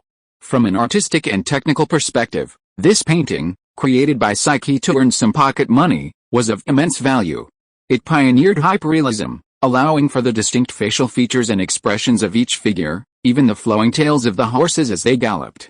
From a historical perspective, Frederick felt he would never dare to charge 100,000 winged hussars with only 800 cavalrymen, as depicted in the painting. But the interpreter, convinced that the people and events depicted in the painting were real, passionately recounted Frederick's journey from beginning to end. The guests were all gangsters, and fighting was commonplace, though rarely involving more than 100 people. A gangster with a scar on his nose side, that's 100,000 people. Even 100,000 oranges would take a long time to peel. The gang leaders nearby nodded in agreement. Another gangster, missing an ear, sighed, "If only my father had been like Duke Wesson." Frederick smiled, but he could only smile. Then, a soprano voice rang out in the living room, stirring the guests. There was no band or singer in the reception room. A servant at the door played music from a radio-like device. If it were just a song playing on the radio, Garcia was stunned for a moment, then exclaimed in disbelief, "That's impossible. Mafia couldn't possibly have invited Princess Lola." She, like the others, gathered around the machine and discovered it was unlike a radio. Atop it sat a rotating black disc, atop a shaft. A cylindrical hammer-shaped structure shone a thin beam of light from its base, illuminating the black disc. Frederick was also surprised. He hadn't paid much attention to phonograph research in the past 2 years, and he hadn't noticed it appearing now. The phonograph was a project of the Royal Mages of the Confederation of the Rhine, a project begun in 1026. Frederick had promised 10,000 gold florins that year, but the response was always soon. Frederick remembered that the phonograph's principles had already been finalized. The Royal Mages had modeled their work on radios and communicators. To record, the sound signal was converted into varying degrees of magical power, which controlled a blade to carve extremely narrow grooves into a record made of translucent slime. The time element played through these grooves, transforming them into sound. However, turning the principle from paper into a commercially viable machine proved extremely difficult. The precision required was too high, beyond the capabilities of the Rhine Confederation's own craftsmen, and difficult to achieve in Wesson at the time. The materials used for the records were also difficult to come by, and all his efforts were devoted to this endeavor. Frederick observed carefully and discovered something under the shelf where the phonograph was placed, something that seemed out of place, a rocker for starting a walking tractor. After some thought, he understood. The record's rotation was powered by a spring, and the rocker was used to wind it. Amazing, Garcia exclaimed. How come the Duke of Wesson's men always managed to create something so unexpected? A middle-aged man nearby, who knew her, chimed in. That's the Duke of Wesson, who's created countless miracles. He can even make people fly and hear voices from hundreds of kilometers away. So, how surprising is it that he could create a machine like this? Frederick thought. The presence of this phonograph, and the person who recorded it, clearly meant someone of high status. Firstly, they must have hired someone from the Royal Mages. Secondly, they wanted to advertise the machine's mass production. And thirdly, the mistress wanted to show it off to these guests. Even a floor paved with gold wouldn't hold more prestige than this phonograph, something money couldn't buy. The record finished in 4 minutes, and just as the first track ended, the servants immediately switched to the second. This record made Frederick's mouth twitch. It was the chorus of the people of the Rhine will never be defeated. This was a true cultural export. Most of the audience didn't understand the lyrics of this foreign song, but that didn't stop them from getting excited and recalling their days of killing people. Frederick was thinking about the issue of cultural output through the phonograph when he was suddenly pulled to a corner by Garcia. Garcia whispered, "Mafia is coming." Frederick immediately tidied up his clothes and hair because his mistress was coming. But what happened next made him want to cover his face. It seemed that the cultural output of Wesson State was too strong. The servant beside the phonograph changed the record to a new one. To the sound of the Magnificent Seven, Mafia, the leader of the Black Claw Gang, the largest gang in the south of the Kingdom of Sardinia, slowly walked into the reception room, just like when he was having a meeting in Wesson State. Chapter 312 Construction Plan. Mafia now looked to be in her early 40s, with a rather imposing appearance. Nearly 1.80 meters tall, her dark curly hair was tied back in a bun. She wore a long, dark silk dress with a light blue and white wave pattern embroidered on the collar, cuffs, and wide hem. The nails on the hand holding the ivory folding fan were painted black. She surveyed the reception room. None of the gang leaders, who commanded the winds and rain in their respective territories, dared to meet her gaze. They all lowered their heads, except for Frederick, who shook his head slightly. Frederick, like a firefly in the night, immediately captured the attention of the Black Claw Gang, especially the tall, curly-haired woman behind Mafia. Most of the people here had black and brown hair, with a few dark blondes. Frederick and Takov were the only two with blonde hair and blue eyes, making it hard not to notice them. Takov frowned briefly, then returned to her usual composure. Mafia, as if she hadn't noticed Frederick, calmly said to the guests, "Brothers and sisters, please take a seat." Garcia and the others quickly took their seats at the round table by the wall. Each gang had its own table. Frederick had originally planned to stand behind Garcia as a bodyguard, but she pulled him aside and he sat in the second-in-command seat next to her. That evening, Frederick was going to seduce Talhov. He was a bodyguard, but he was Mafia's bodyguard, a high-ranking figure in the underworld. If he presented himself as a bodyguard now, he would be drowned in cement and left with no one to defend him. After everyone was seated, the servants brought the guests large glasses of happy water. Frederick curled his lips slightly. It was room temperature. Could it be drunk? He flicked the glass with his finger, and the happy water in it instantly turned ice cold. He then took a long sip. This was a rather unique move. While others were bodyguards testing for poison for the bosses, he drank it for pleasure. Frederick finished a few gulps, asked the servant for a refill, and smiled at Talhov. Mafia stood in the middle of the reception room and said to everyone, "My invitation to you, brothers and sisters, today has nothing to do with bloodshed or knives. I have something to share with you that will make you money." Garcia, like the others, appeared calm on the surface, but a certain bitterness clung to her. This wasn't the first time Mafia had said this. The last time was when she was selling Wessen's canned food and juice production line. While running a factory was profitable, Mafia's equipment was 5 times what Wessen was selling it for. Furthermore, she controlled the most lucrative northern sales channels, so she could only sell the products to her at a relatively low price, leaving the Black Claws with a lion's share of the profits. Mafia knew what they were thinking, but she didn't care. "If you don't agree, you can kill me." Just then, a servant came in with a map on a shelf and placed it behind her. It was a map of Citrus Island, showing not only the terrain but also larger towns and villages. The island had been cultivated for millennia. With the exception of the rugged east-west mountain range in the north and the volcanoes to the east, most of the land had been cultivated into farmland or orchards. On the map, a thick red line circled the coast of the triangular island. Near the midpoint of each side, another line extended to meet at the city near the center, connecting all the major towns. These towns, in turn, extended into thinner lines, linking the surrounding larger villages. Frederick nodded slightly as he sipped his second glass of happy water. This was the railway plan for Citrus Island. The thick main line was operated by steam locomotives, while branched lines to the villages were operated by horse-drawn trains. Richardnell had been behind the railway project, and the overly comprehensive planning resulted in a somewhat cumbersome and costly situation. However, the client's mother approved of the plan, so Frederick couldn't object. Mafia took the project very seriously and personally explained it to everyone. On Citrus Island, the citrus harvest in each region is concentrated each year, making timely transportation a major challenge. Canneries like Garcia would sign contracts with orchards in July. The orchard with the earlier ripening citrus would ship in mid-September, followed by another orchard with the later ripening citrus in late September, and so on until late November. If one orchard couldn't deliver its oranges to the factory in time, and they arrived alongside the next orchards, Frederick, even peeling until his hands were smoking, would be too busy to handle the others. In this warm climate, oranges can develop a bluish-gray mold on their skins over time. The extracted chloramphenicol, a broad-spectrum antibiotic, also has broad-spectrum antibiotic properties, potentially affecting humans, causing nerve paralysis and pulmonary edema. The orchard would then be forced to breach the contract and sell the oranges cheaply, resulting in a significant loss.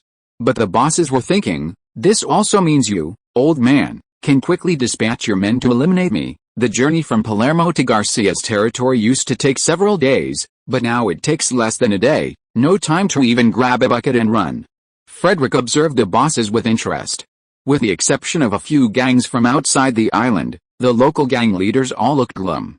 He finished his second glass of happy water, mentally calculating the manpower, resources, and time required for this project. It would be a bit unreasonable to just transport oranges for such a large project. Master's wife would have known this. Could there be a backup plan? After explaining the railway plan, Mafia glanced around at the group, her face expressionless. She wasn't discussing it with them, but rather informing them of the plan. Many of the bosses paled, having grasped a crucial point. Frederick smiled faintly, as he understood. Building a railway first required resolving the land issue. Only with the consent of the landowners could land be used for construction. Of the many present, only Frederick and Talhoff were landowners, though one's domain was vast, the other's was just a small riverside village. Mafia wasn't a landowner either. Like other Mafia bosses, she was merely an agent for the landowners. By making the railway plan public, she demonstrated that she had received approval from the local landowners, the royal family of the Kingdom of Sardinia. So, after sharing this information, Mafia left without even considering the others' reactions. After the Black Claw gang had all left, Garcia and several other prominent figures glanced at an old man sitting near the center. He simply nodded. There was no point in discussing this now. Since the initiator had given the nod, let's proceed. Anyone could see that if the railway reached their doorstep, it would mean the Black Claw gang had their hands full. It was easy to imagine what would happen next. As for Frederick, he was contemplating the main course for tonight's dinner. Chapter 313 The Dance Begins. You just embarrassed yourself. Garcia was furious. The consequences were minor. Frederick felt it would be a blessing for her to see the sun tomorrow morning. Dinner had just concluded, and they were resting in their guest room, dressing and putting on makeup for the ball. Earlier, during dinner, Frederick had the servants bring 4 main courses in a row. Even Mafia had made a joke, which had frightened Garcia. Garcia was now a little nervous, worried that this would affect the ball later. If she couldn't get Talhav away from Mafia, it would be troublesome. Frederick said softly, "It's okay. When I was in the Osmega Empire, I heard merchants say that Duke wasn't said, if you don't eat actively, you have a problem with your mind. It wasn't his fault. After all, the main course for dinner was his favorite fasting fish meatballs. These fist-sized grilled fish meatballs were actually only a thin layer of fish, with lamb filing inside and a hard-boiled egg in the center covered in vanilla sauce. This dish was related to the priests who were fasting. The only meat they could eat during their fast was fruits of the sea, so when the dish was served, they closed their eyes and ate it. Don't ask why it tasted like beef as they ate it was a gift from the god of light. Frederick, however, was a paladin, a clergyman, and technically required to fast as well, but he was just keeping it in the heart of the god of light. Garcia was helpless against this man and could only say, "I'm ready." "It depends on your performance." She was extremely nervous, her right hand tightly gripping her wand. Frederick hadn't discussed magic with her yet, and since he had nothing else to do, he asked, "Your wand is quite beautiful. Who made it?" Garcia's wand was a short one designed to increase spellcasting speed. The round wood was inlaid with a magic circuit made of a mixture of magic crystals and metal.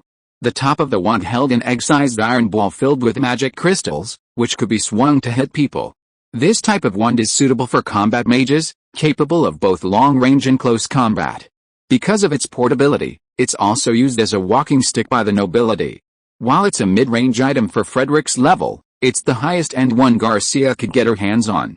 However, Frederick primarily fights in close combat, usually wielding a sword. The epic wand given to him by the Rhine Confederation royal family has been left gathering dust in a cabinet, only used by Maria when she was studying with Psyche. Garcia lifted the wand and examined it, lost in memory mode. "This was my father's last gift to me. It was a trophy from another family. My father also perished in a suicidal assassination by the remnants of that family." Frederick noticed that Mary, who was combing his hair, had suddenly become heavier, scraping his scalp with a comb. He grabbed the maid in his arms, pretending to take advantage and soothe her. Frederick had heard and seen so many tales of revenge that, while he didn't know the details, he had a general idea of what was going on.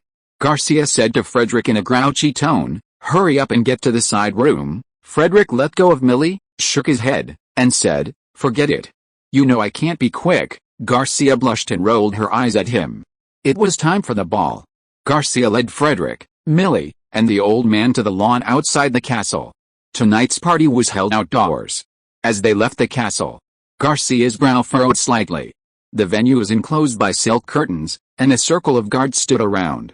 These guards wore black uniforms with crimson embroidery around the collars, cuffs, collars, and trouser seams. The brims of their round sun hoods were folded up, resembling ships. They wore 2 revolvers and daggers at their waists and held short-barreled revolvers in their hands. They stood there straight, imposingly. Most importantly, they all wore black leather gloves. Frederick glanced at the guards and nodded inwardly. Back then, the master's wife sent over 200 men to Wessenland State for training. 4 men were able to pass the Black Cat Squadron training, 18 reached Frederick's guard standards, 50 were qualified as ordinary infantrymen, and the rest were only able to help the cook wash vegetables. These 72 men are now the core fighting force of the Black Claw Gang, with over 20 currently standing guard outside the curtain. Garcia pondered as she walked, wondering if these men had appeared here today because the Mafia had heard something, or if they were simply demonstrating their power. Once inside the curtain, Garcia breathed a sigh of relief. The guards were absent. It seemed the Mafia had merely deployed them as a routine presence. She turned and exchanged a glance with the old man. After this, all they had to do was escape these men. And with other families taking care of them, perhaps they could escape safely. A ball isn't just about dancing, it's more about creating a space for relaxed, free communication. Privacy is naturally absent, so any conspiracy depends on whether the two sides can engage in subtle conversation. Garcia instructed Millie and the old man to remain in their seats while she took Harry Potter to chat and exchange pleasantries with familiar families. As the band played light music, Frederick, acting as Garcia's cousin, met several influential figures. Everyone in the circle knew that Garcia's father had left behind many illegitimate children, and Garcia now valued them but also held them in high regard, believing that upon his death, the family fortune would belong to them. Garcia always treated these younger siblings with a bit of fun before promising them more. Therefore, Frederick's appearance was not surprising to some of the leaders, who were unaware of the evening's events. Soon, the band's music intensified, and Mafia arrived, accompanied only by Talhoff and a few maids. When the music stopped, Mafia smiled and said to the group, "I, an old woman, can't dance any longer. Let's not keep the young people waiting. Let's begin." The cheerful music began, and everyone looked for dance partners. Garcia said to Frederick, "Go ahead." Just then, a man in his 30s approached to invite Garcia to dance. Garcia handed the old man her wand and walked into the dance floor with him. Frederick, smiling, waited in line for 2 minutes before it was his turn to invite Talhoff. "Beautiful lady," Frederick said in the Wesson dialect, "may I have the honor of inviting you to dance with me?" Talhoff politely declined with a smile to everyone else, but when she saw Frederick, she said coldly, "No." Mafia smiled at her and said, "It's okay to agree." Talhoff shook her head. Frederick smiled and whispered, 10 buckets of happy water." Talhoff said coldly, 30 buckets, deal." Frederick held out his hand to Talhoff. Talhoff took her hand and joined him on the dance floor. Chapter 314 The dust settles. Couple dances in the coastal regions of Sardinia differed from those in inland areas like Wesson. In the more conservative inland regions, during public dances at courts and other public venues, regardless of the steps, the man's elbows remained unbent to maintain distance from the woman. The standard for distance was that the woman's skirt wouldn't touch the man's legs as she twirled, otherwise it would be considered rude. Even in less formal folk customs, bending the elbows was considered minor, but contact between the couple was limited to the hands. Any contact anywhere else was considered rude and punishable by hanging upside down from a septic tank. In Sardinia, however, it was different. If the partner agreed, not only could an arm around the waist be held, but the person could also be held in front of them. The most popular dance was a twirl, where the couple linked arms, with one person twirling around the other, or spinning around their hands. It was said to be inspired by birds courting in spring. Frederick and Talhoff maintained a gentlemanly distance, speaking in whispers in the local Wessenberg dialect. Not only the people of the Kingdom of Sardinia, but even those from the Duchy of Mainz or the Duchy of Bavaria, neighboring Wesson, wouldn't have understood immediately. A motorcycle, Talhofer offered the price for cooperating in the performance. Frederick understood immediately. His mistress must have made some arrangements, otherwise she wouldn't have let him down so casually. However, Frederick was puzzled. What's a motorcycle? This time, it was Talhofer's turn to be surprised. "You don't know?" Professor Diesel combined his small engine with a bicycle. "It was all in the October newspaper," Frederick said. "I haven't read the newspaper in ages, but it's okay." As he spoke, he noticed Garcia glaring at him, urging him to quickly lure Talhofer to his position so he could take action. Garcia's status in the Mafia wasn't high, and she was practically the farthest away from Mafia, making her the perfect person to distract the bodyguards. Frederick and Talhofer were both clumsy dancers, and moving without making a sound was difficult. Fortunately, a number of allies on the stage made way for them, allowing them to move to their designated position as the dance neared its end.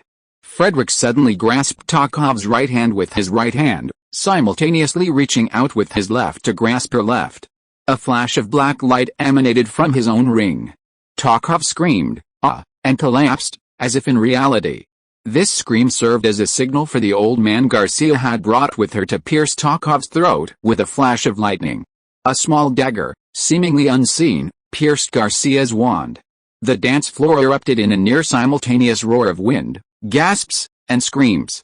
The band was momentarily unresponsive, the scent of blood permeating the air amidst the cheerful music. This assassination wasn't just aimed at Mafia, but also at her closest allies. A gangster with a scarred nose drew a rapier from his sleeve. He was only 3 steps away from Mafia, ready to pierce her heart with a single thrust. But suddenly, his vision darkened. The one-eared tycoon stood in front of him, spewing black mist, oblivious to the rapier piercing his own body. The two men who had admired the paintings together in the reception room just hours earlier were poisoned and killed in the blink of an eye. Several others, weapons drawn, rushed towards Mafia, only to be shot down by the mage behind her. Garcia also took action. She and her partner spun, and wind claws emerged from her fingertips, severing the neck of the person behind her. Her partner punched her target, blasting a bloody hole from back to chest. Miri's thrown wand was caught firmly by Garcia. Just as she was about to cast a spell on her next target, a powerful electric current erupted from the wand, shocking her and her accomplice behind her to smoke. Talhov slapped the charging old man's head, spinning at 900 degrees. At the same time, she snatched his dagger and hurled it at the neck of a magician about to cast a spell on Mafia. A strange force instantly enveloped the entire scene, and everyone felt as if countless eyes were staring at them. Lightning crackled continuously, knocking anyone who attacked Mafia to the ground. Mafia, who had remained calm throughout, now looked at Frederick as if she had seen a ghost. Talhoff was equally amazed. They had all experienced Richard's domain. Another old man remained calm, and in the living room, Garcia and the others turned their questioning gazes to him. Silence fell. The band members had already fallen to the ground, their heads in their hands, trembling, fearing they had been mistakenly killed. Seeing Mafia sitting there unharmed, the old man calmly poured himself a glass of wine and slowly took a sip. Sorzo, Mafia said calmly, why not try some of the fine wine of your homeland? A maid entered and placed a football-sized wine barrel next to Salazzo. A flicker of panic crossed Salazzo's face, but he quickly regained his composure. You're mistaken, he said. This is wine from the Ghazi Empire. He smiled, pulled the cork from the barrel, and took a sip. Your story will unfold again, but this time you'll be the antagonist. Mafia's story was one of orphan revenge. Salazzo's message was clear: while he wouldn't survive tonight, his descendants would still be there, and they would seek revenge in the future. Avengers lurk like venomous snakes in the shadows, no one dared to take them lightly. As the leader spoke, the Black Claws were also busy, tying up and reawakening anyone present who wasn't their own. Someone tried to tie up Frederick, but Talhoff not only refused to help, but smirked. The leader, a seasoned veteran, immediately noticed something was amiss. After a closer look, he immediately bowed in respect. Just as they were about to tie up Miri, Frederick intervened. Salazzo didn't notice these details. He simply glanced at the bound figure kneeling before Mafia and smiled, saying, there will be many protagonists in this drama. Mafia, seemingly oblivious, clapped her hands, and someone quickly passed on the message. Soon after, there was a sound of footsteps, and a large group of people walked in. Frederick curled his lips when he saw the two leaders, and the two were also stunned when they saw him. Hayridian waved his hand, and a group of pirates brought more than 20 tightly tied men and women to kneel in front of Salazzo. Salazzo's face turned pale in an instant. This time the whole family was together. The other group looked like soldiers in temperament, but they were wearing blue blacksmith uniforms, like factory workers, except that they had a red cloth tied around their left arms. The people they brought in filled the dance floor with their knees in an instant. The few big guys who were still alive were also pale. And the whole family was together. Salazzo lost his previous calmness, and his eyes were full of fear when he looked at Mafia. He demanded, who are these people? You're colluding with outsiders. Belle Burke, also dressed tonight in a blacksmith's uniform, carried a bloodstained armor-piercing hammer at her waist. Her short hair looked sharp, and her confident smile reminded Frederick of her 7 years ago, when she could only mutter, Mafia sneered, do you think I'll tell you? She glanced at the kneeling family members and said coldly, I'm not one to kill innocent people. I'll only kill the head of each family. Let the families live their new lives in the forest. Frederick had no business dealing with these people. He brought Millie to Mafia. Mafia glanced at Millie and said, I saw what you just did. Tell me, what do you want? Millie bowed and said, I just want to kill Garcia myself. Garcia looked at her personal maid in surprise and shouted, Millie, I've been kind to you for over a decade. Ignoring Garcia's cries, Mafia nodded and immediately walked up behind her. Just as Garcia's father had done 15 years before when he killed his parents and the cook's daughter, she turned her head around. The former mountain mercenaries from the Wesson Iron and Steel Construction Security Company present were impressed by her courage. Millie's actions earned the admiration of these former warriors. Belberk's eyes rolled, a thought forming in his mind. My dear mother, Miri said, holding up the wand Garcia had just used, after her revenge. This is a relic of my father's. I beg you to grant it to me." Mafia nodded. "I grant it." She glanced at Salazzo and said calmly, "The head of the family should fill a wine barrel with cement and throw it into the sea, Sir Hayridin. The rest is yours." "Thank you for your support." Hayridin simply nodded. His status in the martial arts world was far higher than Mafia's. This time, he was helping out of Richard's favor. Without further ado, he ordered his men to leave overnight. The northern part of the inner sea was other territory, and it was unwise to linger. Only then did Frederick have a chance to greet his master's wife. Mafia exchanged a few pleasantries and told him to rest. Chapter 315. Kill me, coo. When it was dawn, the sound of birds came from outside the window, and the powerful biological clock made Bellbrook wake up on time. She was about to get up, but was held tightly in Frederick's arms. "So little sleep?" Frederick asked. "It's all your fault that I don't sleep enough." Bellbrook was so angry that he gritted his teeth and reached out to pinch his soft spot fiercely. "Let go, I have to go to work. I'm not you, a famous lazy pig." Frederick smiled and didn't let go. Instead, he said to her, "Then report to me about your work during this period, and what happened yesterday." Bellbrook saw that he had no intention of letting go, pouted and said, "Damn guy, don't move if you want to work." Frederick sat up and leaned against the head of the bed. After connecting, he did not move, but hugged her from behind. After calming down, Bellbrook said gloomily, "I must have committed many evil deeds in my past life. After ascending to heaven, the god of light sent me down to earth to suffer the punishment of hell." Frederick smiled and said, "You asked for it. Who told you to tease me when you had nothing better to do?" Bellbrook gritted her teeth and said, "If I had known back then that you were such a beast, I would have run as far away as I could." Even so, her waist began to move on its own. With Frederick's cooperation, the work report was not carried out until lunch. In the restaurant, Mafia smiled at the two men and served them a local homemade dish of grilled fish, vegetable soup, and seashell risotto. Mafia asked Frederick, "Why haven't I heard that Bellbrook was your lover before?" She was familiar with Frederick's situation, but his only known lovers were a young sea captain and Princess Mary of the Osmaga Empire. Susan, the sister of the King of Kush, would likely be added in the future. Bellbrook was not on the list. "She's not my lover, I'm not his lover," Frederick and Bellbrook answered in unison. Mafia simply smiled. The old woman didn't care about the young people's tricks, so she changed the subject. She didn't ask about Frederick's time at Garcia's, but rather whether he'd gotten used to the winter weather here and whether he'd eaten well. Frederick had come here a few years ago in late summer, when the weather wasn't as damp and cold as it is now.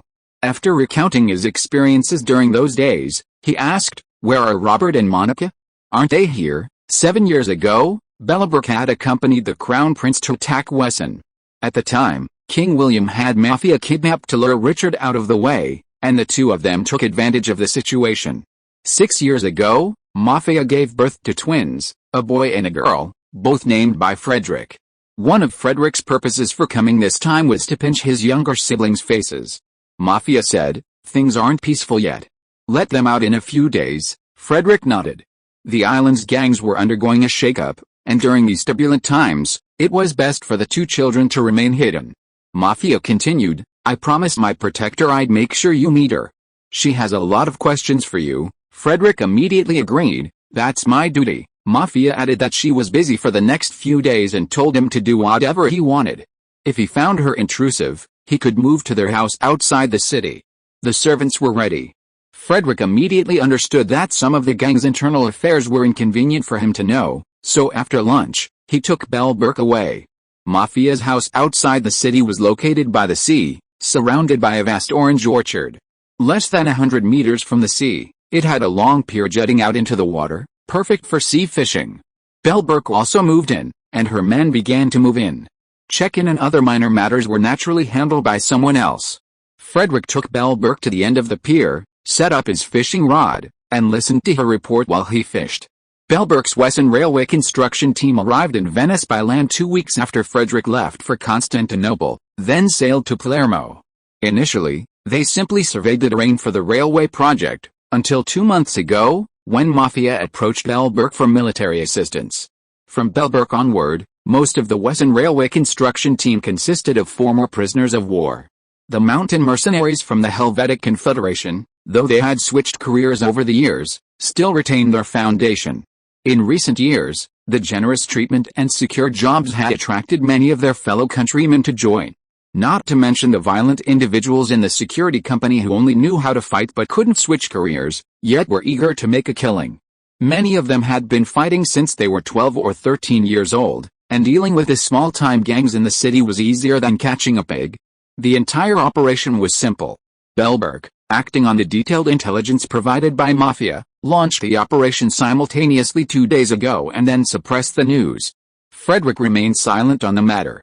Deep down, he was reluctant to see his construction company voluntarily transformed into a mercenary company, but the circumstances were special, so he let it go.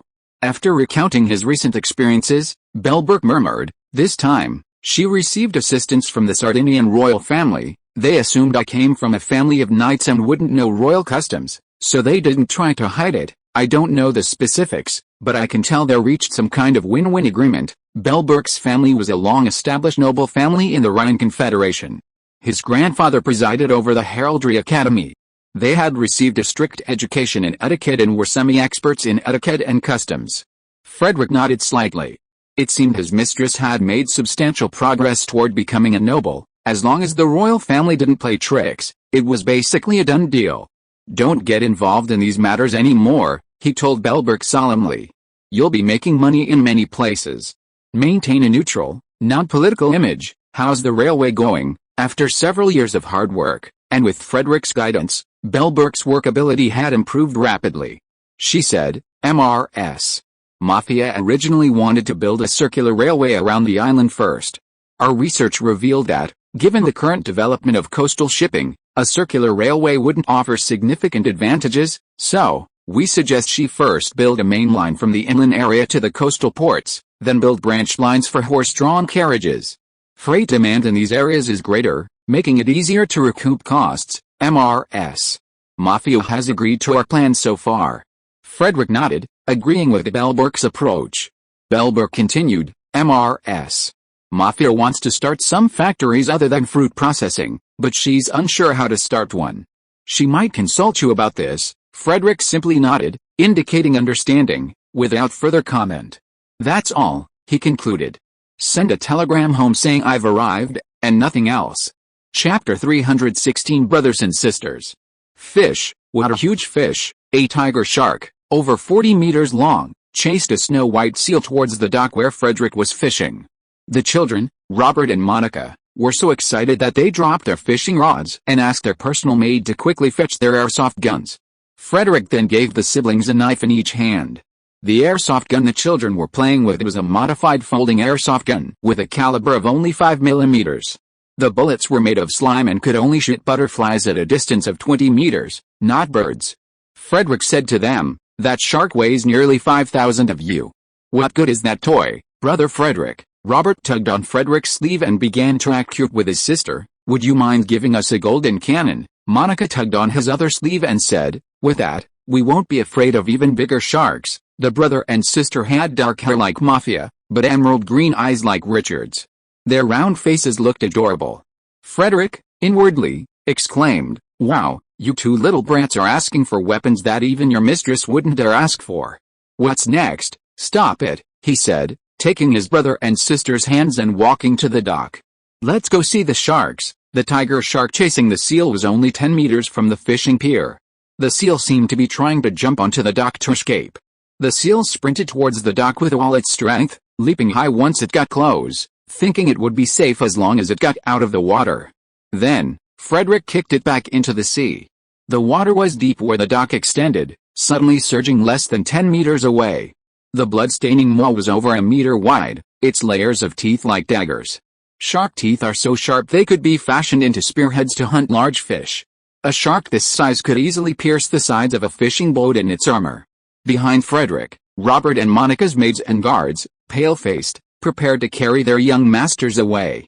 Suddenly, Frederick grabbed Robert and Monica's waists and leaped into the sea. The two children and the people on the dock let out screams, faintly audible to those in the distant house. Mafia was busy in the kitchen when someone reported that young Master Wesson had jumped into the sea with the second young master and the third young miss. "Get some hot water for them to bathe," Mafia said, then continued rolling out the dough made of flour, lard, sugar, salt, and wine into round, thin pancakes. Her men nervously said, "There's a tiger shark in the sea." Mafia frowned and said, "Go tell Frederick that shark meat isn't tasty." Frederick, holding the two children, stood on the shark's head, racing across the surface.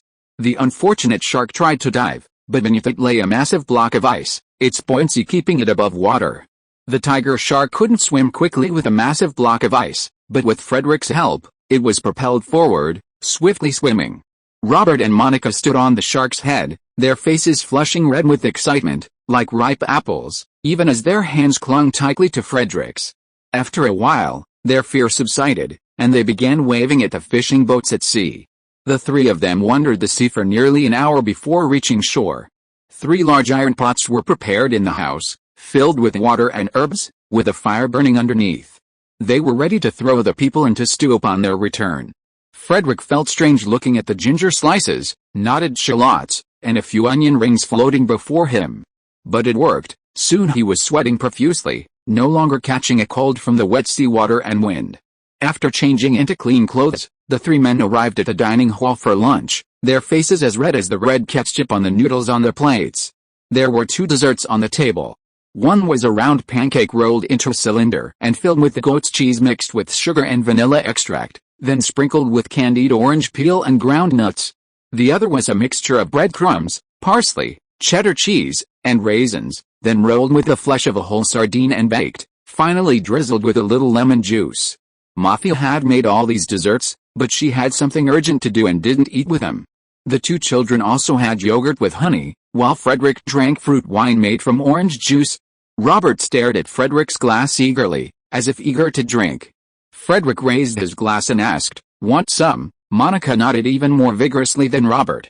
Frederick shook his head and said sternly, "No, you can't drink this kind of wine for a few years." Although many people in this era grew up drinking wine instead of water, the alcohol content was very low, only in the single digits. Stronger wines were only available to people in their teens. The orange wine Frederick drank was over 10% alcohol, and children couldn't drink it, even if they pout. Robert quickly put the matter behind him. As they ate, he asked Frederick, "Brother, I heard you can make people fly very high, higher than the clouds." "Yes," Frederick nodded.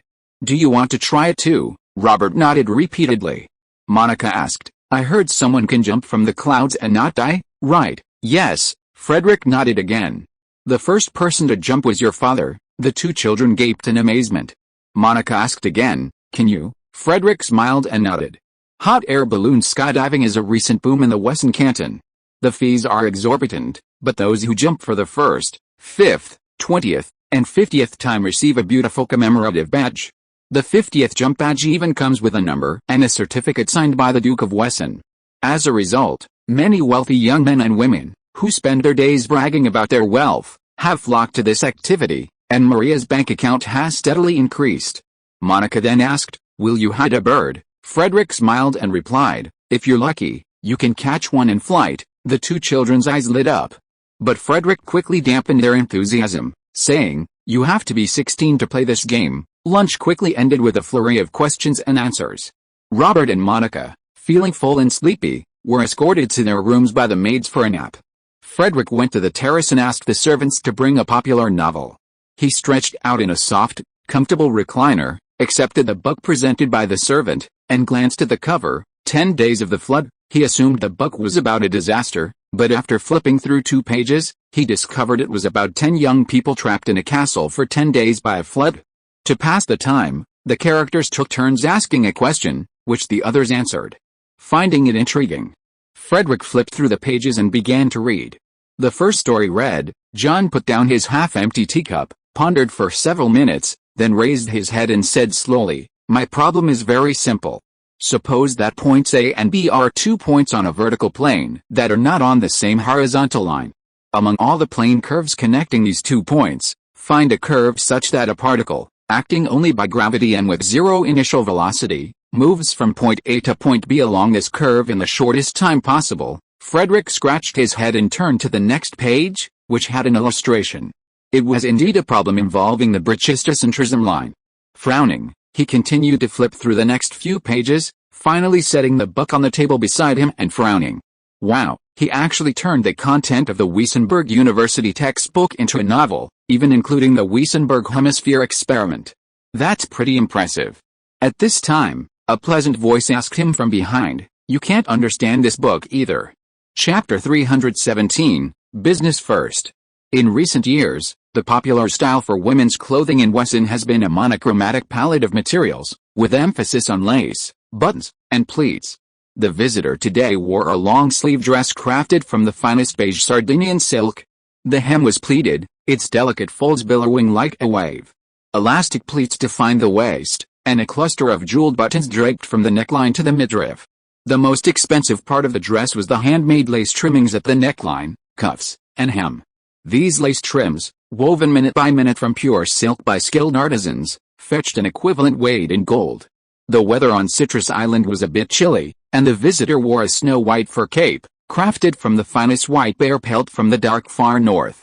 Not only was it warm, but it was also impenetrable to ordinary people with a knife.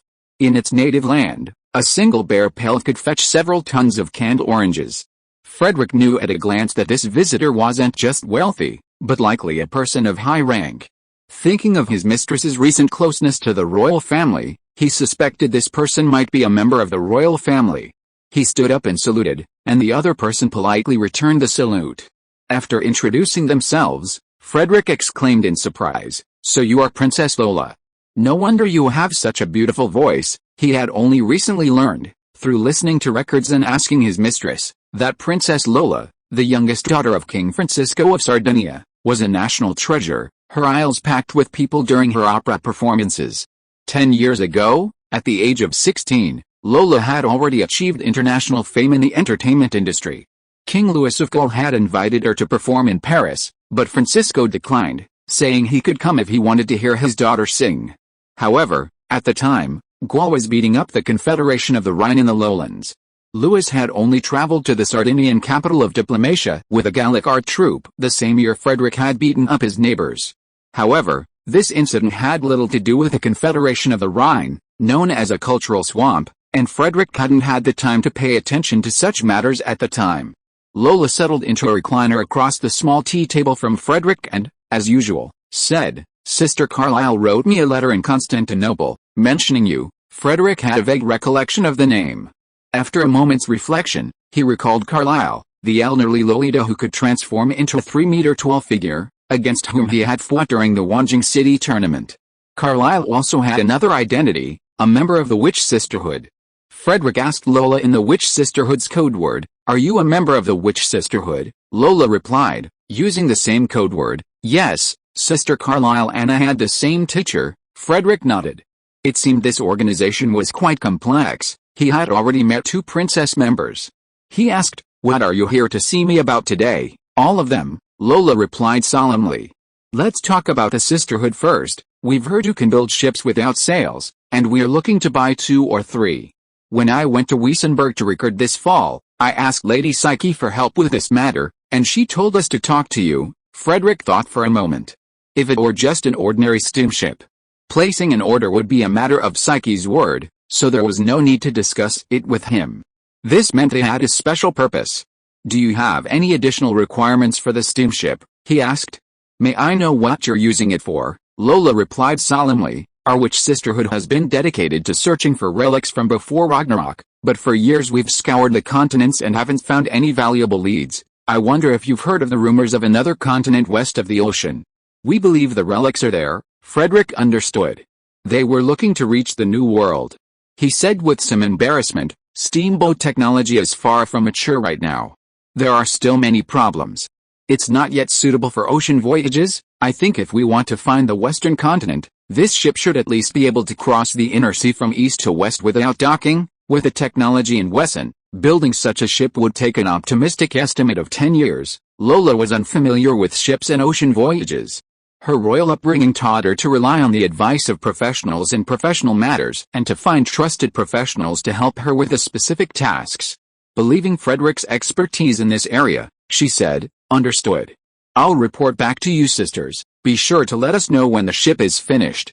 I'm starting to save money now, so you don't have to worry about us running out of money." Frederick thought for a moment and said, "I have a suggestion. If you sell me the maps and local customs you've drawn over the years, I'll give you a ship that can cross the inner sea directly from east to west, Lola replied. I'll report back. The witch sisterhood had been excavating ruins for years. Even the peach blossom stone had pits dug by them, leaving behind a wealth of geographical information. In Frederick's eyes, this information was more valuable than their accumulated magical knowledge. Lola's expression remained serious. Next, let's talk about what the princess has to say. Father plans to build a railway connecting Burley City with the 6 northern cities. Frederick frowned slightly.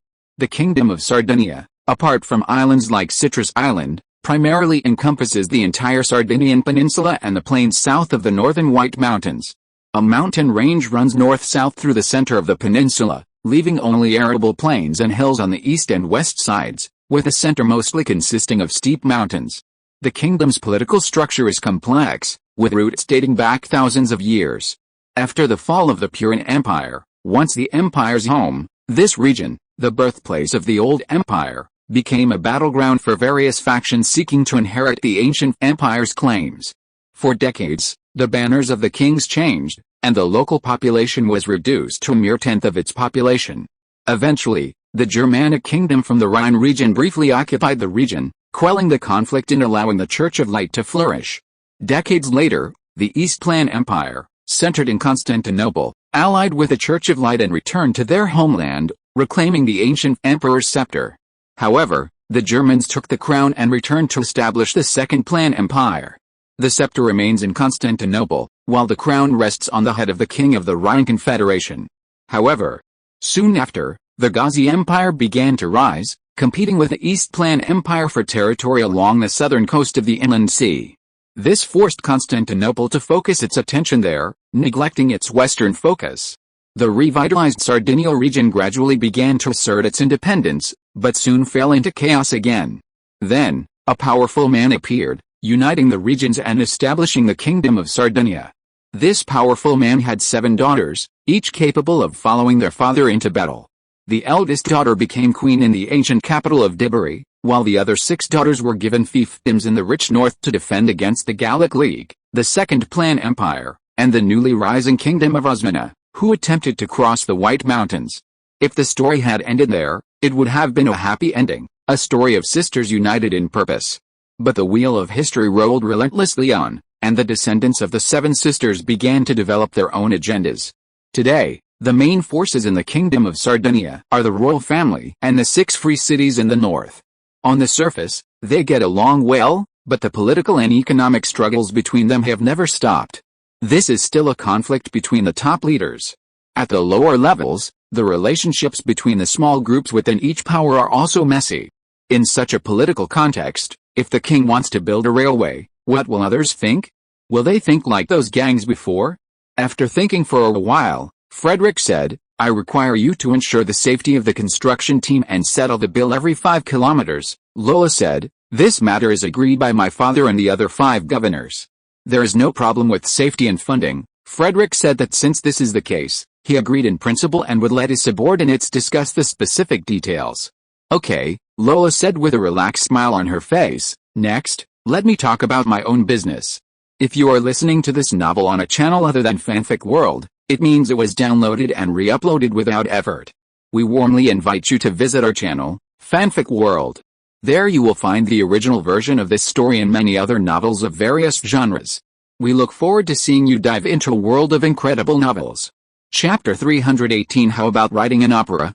Music, regardless of world or era, holds a crucial place in society. From emperors and generals to commoners, from palaces to farmlands, music is everywhere. Lola has made significant contributions to the music beloved by the aristocracy. Not only is she a master of singing, but in recent years she has also branched out into composition and opera. Furthermore, she possesses an advantage that few of her peers possess. What do you think of this gourd harp? Lola had not come alone, she brought servants and a number of musical instruments with her. Frederick accepted a guitar from the maid. Gourds are found on the southern continent, and some of the finest gourds are carved and inlaid with precious metals or gems and sold north. Thus, the guitar Frederick developed from the 6-stringed harp became known as the gourd harp, due to its appearance. Because the wood used for the instrument breathes into forms, and because of the limited precision and means of processing, each instrument is slightly different. The resulting instruments are like a draw. Sometimes a renowned master ends up with a dud, while sometimes an ordinary craftsman emerges as a treasure. Frederick tested the pitch and then played Erica. "What a great instrument," he exclaimed. "Its sound is clear, its timbre is accurate, it feels great, and its workmanship is excellent." "Whose master's work is this?" Lola said proudly. "My husband made it for me personally, just to show it off to you." Their family has lived in seclusion and has been making musical instruments for hundreds of years.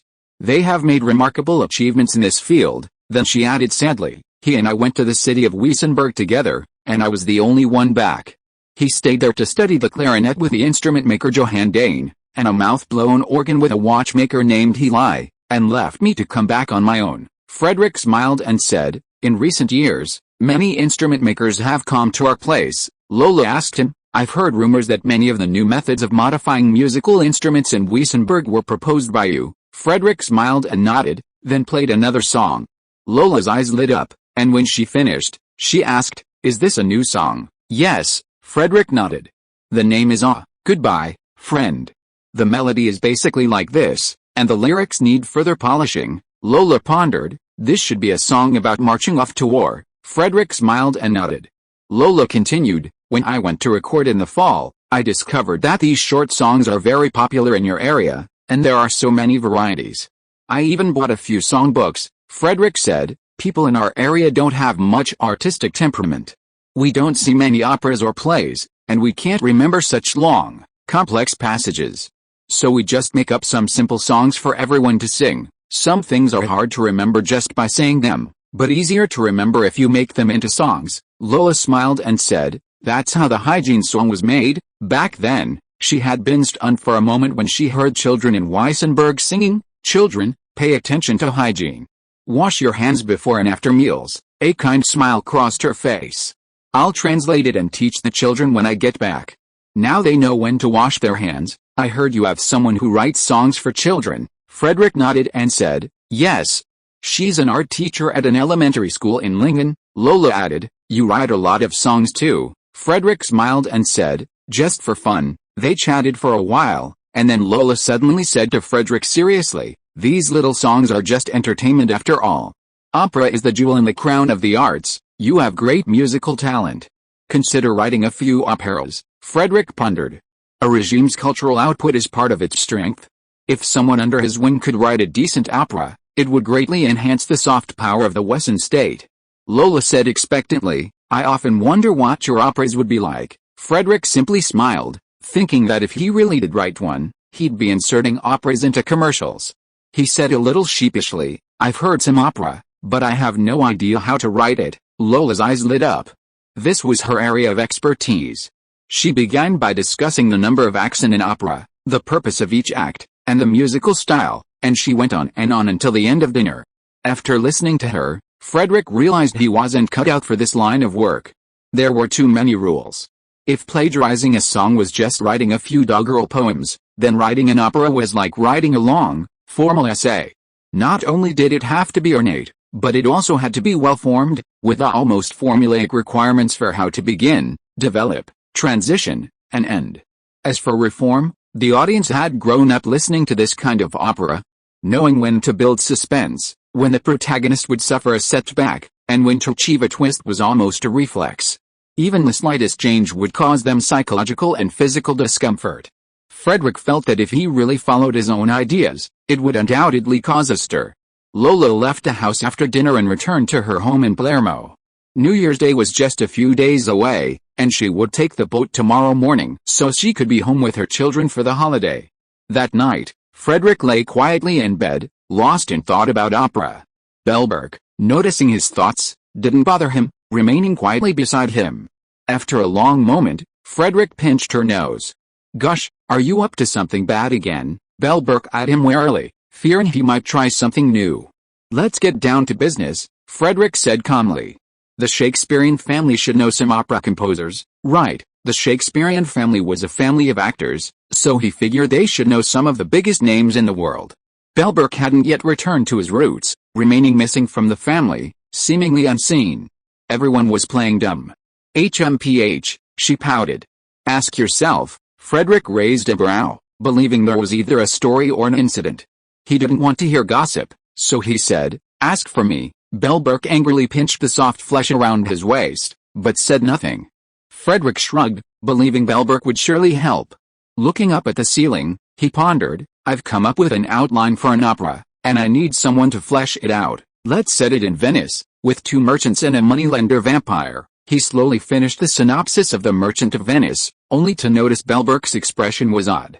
Boss, Bellberg asked incredulously, have you had a brain injury? I haven't written an opera for a merchant in years.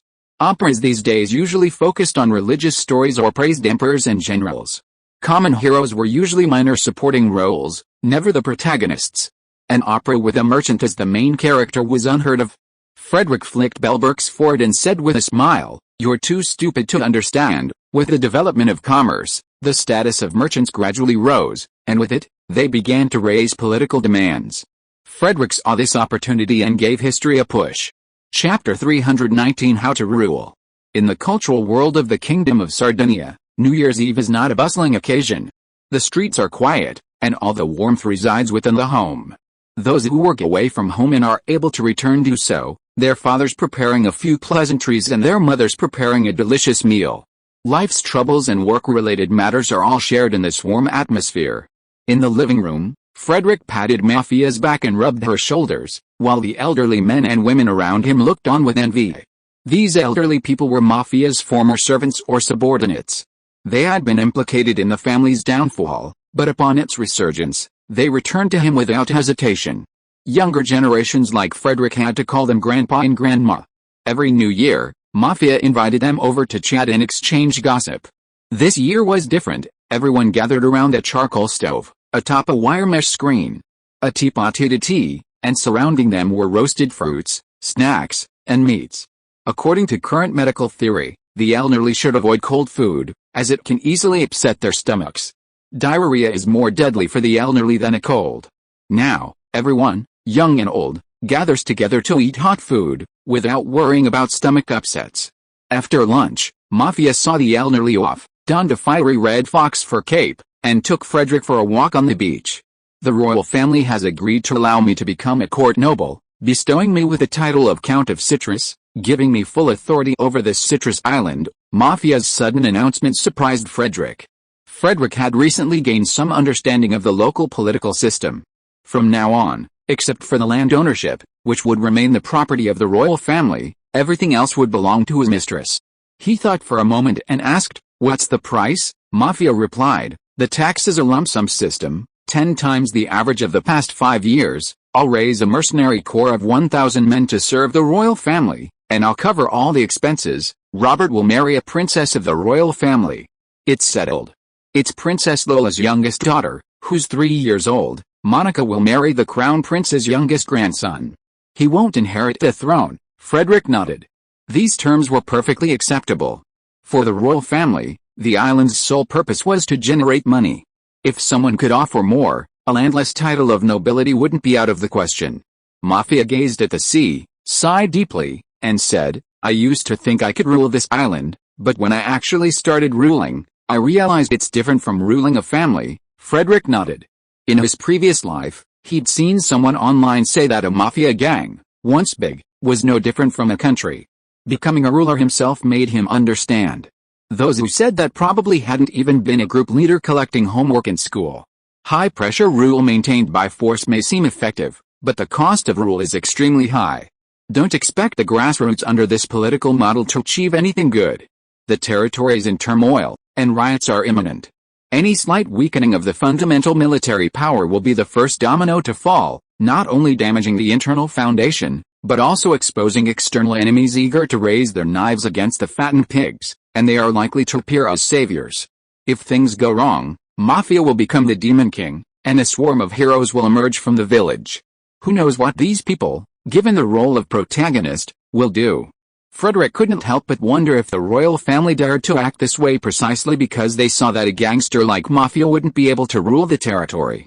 When Mafia stirs up public outrage on Citrus Island, the royal family will return with a descendant of Robert or Monica as a mascot, and the people will be grateful to them.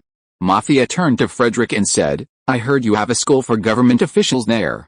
I'd like to send some people there to study. Frederick frowned. The mistress was referring to the Wesson Professional and Technical College for Civil Servants, of which he was the principal. The college had been in operation for less than 3 years. Those who passed the civil service entrance exam would initially attend for 3 to 6 months of training. Clerks and officials who were promoted would attend for a month, and those currently employed would attend 3 5-day sessions each year. The problem was that the college's teaching methods and content were aligned with those of the Wesson state government. For example, the group recited the Duke of Wesson's quotations before meals every day. Whether the graduates would be able to adapt to the conditions of Citrus Island was a matter of several kilometers. Frederick scratched his head and said, Citrus grows very sweet here, but in Wesson, even rats won't eat it. I'm worried the disparity between the two places will cause serious problems. How about this? I'll have the academy send someone over to build an academy here that suits the local customs and culture, and you'll personally manage it. I suggest the same for the military academy. Mafia thought carefully for a moment and finally nodded in agreement. The concept of mentorship being like father and son runs deep here, and if the island's officials and officers were all their own children, it would greatly strengthen their rule. Frederick continued, so-called politics is nothing more than making more friends and fewer enemies. Having more friends makes things easier. Mafia nodded. They had done a lot of physical work to reduce their enemies. Frederick continued, your foundation isn't stable. You need to win over the island's largest population, such as farmers, sailors, and workers. The Black Claw has a huge advantage in this regard. It can be transformed into a guild-like organization. This organization's role isn't just about violence. More importantly, it's about providing appropriate assistance to vulnerable groups. For example, if a worker's family member hasn't received their wages, the Black Claw will intervene in their lawsuit and help them recover their share. If a family member in business encounters an unexpected situation and is struggling to survive, the Black Claw can offer appropriate assistance. Mafia stood by the beach like a statue until the sun gradually sank into the sea. Only then did she fully absorb what Frederick had said. By then, she would hold the officials in her left hand and the people in her right. Her entire territory would be more powerful than Richard's. Who would dare challenge her? Thank you. Mafia reached up and patted Frederick's head, a kind smile on her face. I thought you'd teach me how to make money. But you taught me so many secrets I've never learned before. Frederick laughed. These days, masters often withhold a key secret from their apprentices. Richardnal had given all his secrets to Frederick and Talhove, but he'd turned them into poetry, leaving them to decipher. Neither of them understood. In Psyche's words, Frederick suffered from too much education, and Talhove from a lack of it. They needed Richardnal's level of education to understand what he meant. Making money is easy, Frederick continued with a smile, as long as you build a stage of tolerance, fairness and justice, the businessmen will come to the stage to dance on their own. I think the geographical environment and traditions here are good. It is surrounded by areas with developed textile industries, and the garment industry can be developed. When I was in the kingdom of Kush, I invented a fan that does not require magic. Now I don't know how it has been optimized at home. If it is done, I plan to build an assembly plant here. According to his idea, there is great potential for the development of light industry here. Chapter 320 The Queen's Gift. After the new year, people left their homes and began to struggle to make ends meet. Belberk began to work on the railway, and Frederick would stay for a while. After discussing leadership with his mistress, he'd spend his free time in her office drinking tea. After years of hard work, Belberk was no longer the naive girl who'd ventured into enemy territory for reconnaissance at the mere suggestion of a word. She had begun to acquire a certain air of authority. One day, Frederick entered the office to find a former mountain mercenary being scolded by Belberk. Her aura was like that of an enraged lioness, while the burly, nearly 2-meter-tall man lowered his head and listened obediently, like a child caught stealing candy. Millie, formerly Amata Garcia, the leader of the Octopus Gang, had caught Belberk's eye for her decisiveness and her revenge. Since she was a mid-level executive with decent workshops, she became Belberk's new secretary, responsible for local affairs. When Frederick arrived at the office, Millie, as usual, poured him tea and water. Belberk continued to curse. Frederick questioned him, then went over and kicked the man he was scolding. He said with some resignation, "If you've taken a fancy to a girl, You should have learned the local customs. Then, you should have learned the language or found a translator. You should have done what you were supposed to do. You deserve to be mistaken for a donkey thief for spying on a girl washing clothes. Every day, laundresses wash clothes by the river outside Palermo.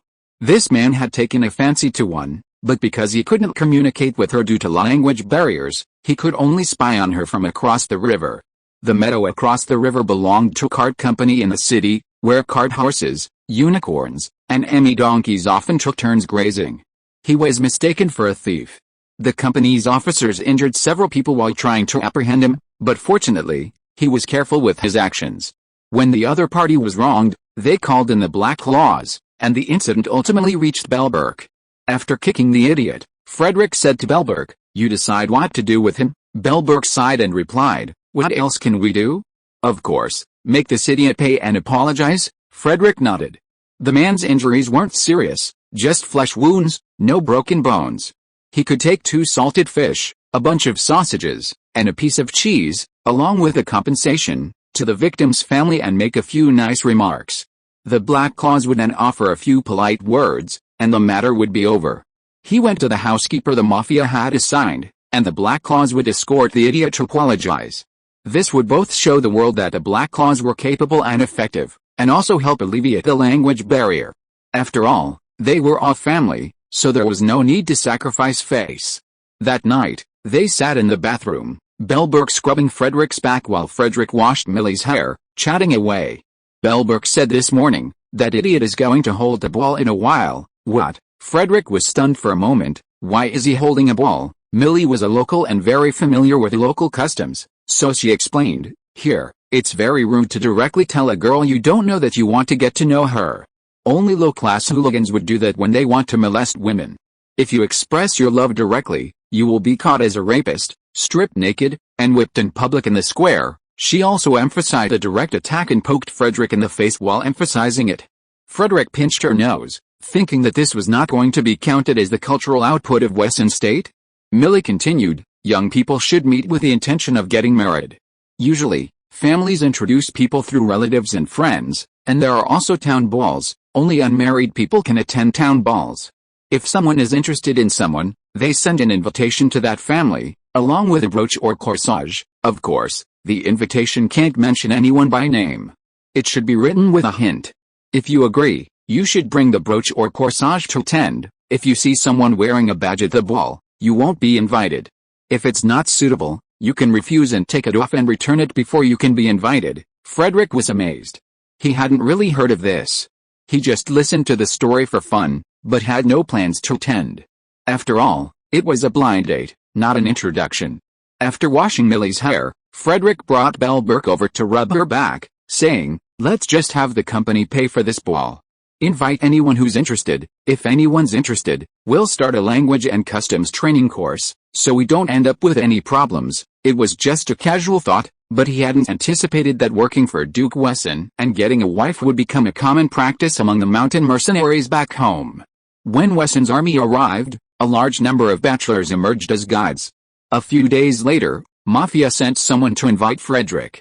King Francisco had sent a gift. The visitor was Count Friedkin, the liaison between the king and the nobility. His chubby appearance was appealing. When Frederick arrived at the lawn behind the castle, he was playing soccer with Robert. Frederick narrowed his eyes slightly. Count Friedkin was a very agile, chubby man, able to control the ball so that Robert could kick it but couldn't steal it. By this time, Robert was sweating profusely from playing, while Count Friedkin appeared unfazed. The game was over, and the servants took Robert to mop his sweat. Count Friedkin saluted the Duke of Wesson, and the two of them went to the side for tea. Friedkin's visit was informal, so the two were very casual. At the signal, a servant arrived bearing a large tray covered in white silk. Friedkin lifted the silk and said, "Last year, the Queen's nephew unfortunately contracted cavitary lung disease and was treated in Wesson Canton before recovering. The Queen learned of your presence from Princess Lola and sent me here to present a thank you gift. These tulips were personally cultivated by the Queen. They are Moonlight, Diamond, Doll, Dawn, Victor, Springsong, and Sunlight." As he carefully examined the dozen or so precious tulip bulbs, he was surprised to see the world-renowned Duke of Wesson frown slightly. His heart skipped a beat. wondering how he had offended this great man. Frederick noticed the other man's cautious tone, so he said, "Please convey my gratitude to Her Majesty the Queen, and please convey a message to the Queen." Friedkin sat solemnly, waiting for the Duke of Wesson to speak. When Frederick finished speaking, Friedkin's chubby face turned pale, and a cold sweat broke out. After apologizing, he took out a handkerchief and wiped the sweat off his face. Chapter 321, Leave as soon as possible. The Sardinian capital of Tiberi, once a millennium-old imperial capital, lies across the river from the holy city of the Church of Light. Every 5 steps through the city, there's a monument related to a historical figure. Outside the city, on a royal estate, a large expanse of land once planted with pasture grass is now covered with soft, short grass.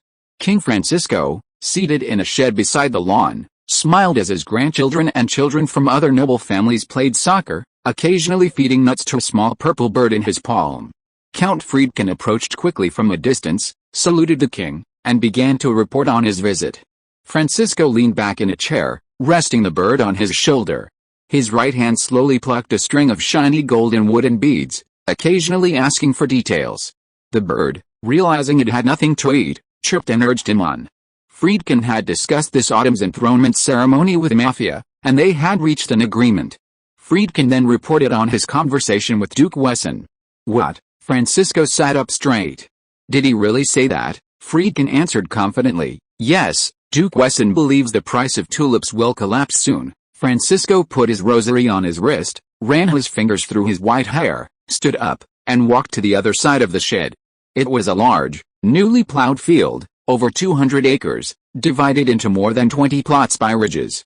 The Queen was instructing the farmers on how to apply base fertilizer. In a few days, with warmer weather, the first crop of tulips could be planted. Francisco paced back and forth by the tulip field, his hands clasped behind his back, fingering his rosary. Friedkin didn't interrupt his thoughts.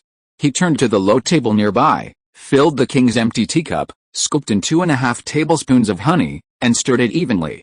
The king and the count had grown up together like children on the lawn, and the queen didn't know the king as well as the count did. Francisco returned and sat down, gulping down the cloyingly sweet black tea. He returned the bird to his palm, feeding it a nut and stroking its shimmering purple feathers. He asked Friedkin, how much do tulip bulbs sell for these days? He knew tulips had been a hot commodity in recent years, favored by many noble women, including the queen, but being outside the industry, he wasn't familiar with the details. Friedkin paused, then replied, tulips are now priced in terms of how many strong bulls they can exchange for.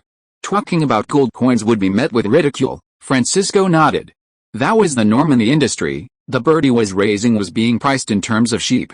Friedkin continued, I heard that the best tulip bulbs in the Kingdom of Gaul sold for 100 bulls last month. Francisco nodded and said, buying so many at once, it's going to take a lot of work to plant them. Friedkin raised his hand and held up a finger.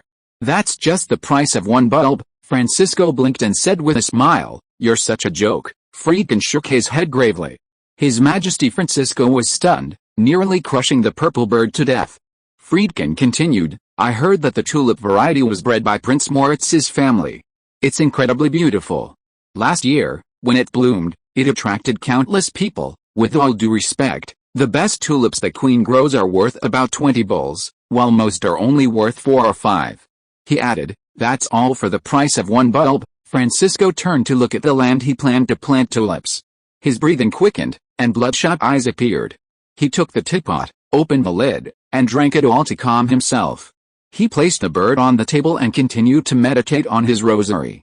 After a long time, His Majesty the King turned to Friedkin and asked, where are tulips popular now? Friedkin replied, from the Osmaga Empire and the Piast Kingdom in the east to the Kingdom of Madeira at the western end of the continent, almost all places regard tulips as treasures grown from the land. He paused and said, by the way, the state of Wesson is not interested in tulips.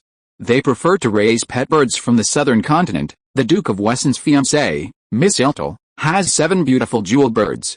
These birds have different colors and they will circle around her by themselves. Francisco looked at the purple bird that jumped back into his hand and nodded. This bird was bought from there, and it is said that it has adapted to the climate north of the inland sea.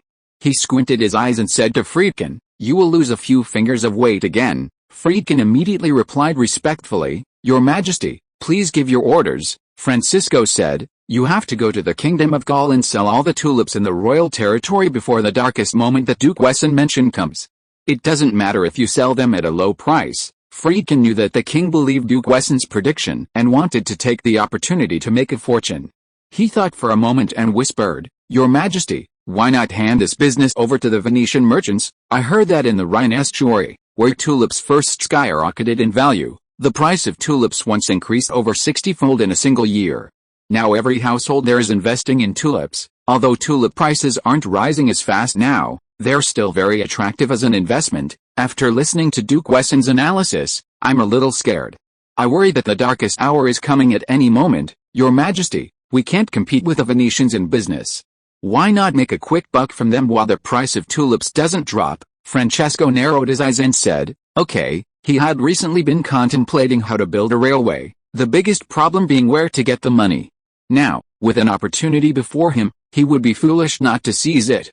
The Doge of Venice had a plenipotentiary representative and diplomat, and Baron Shylock quickly arrived before the king.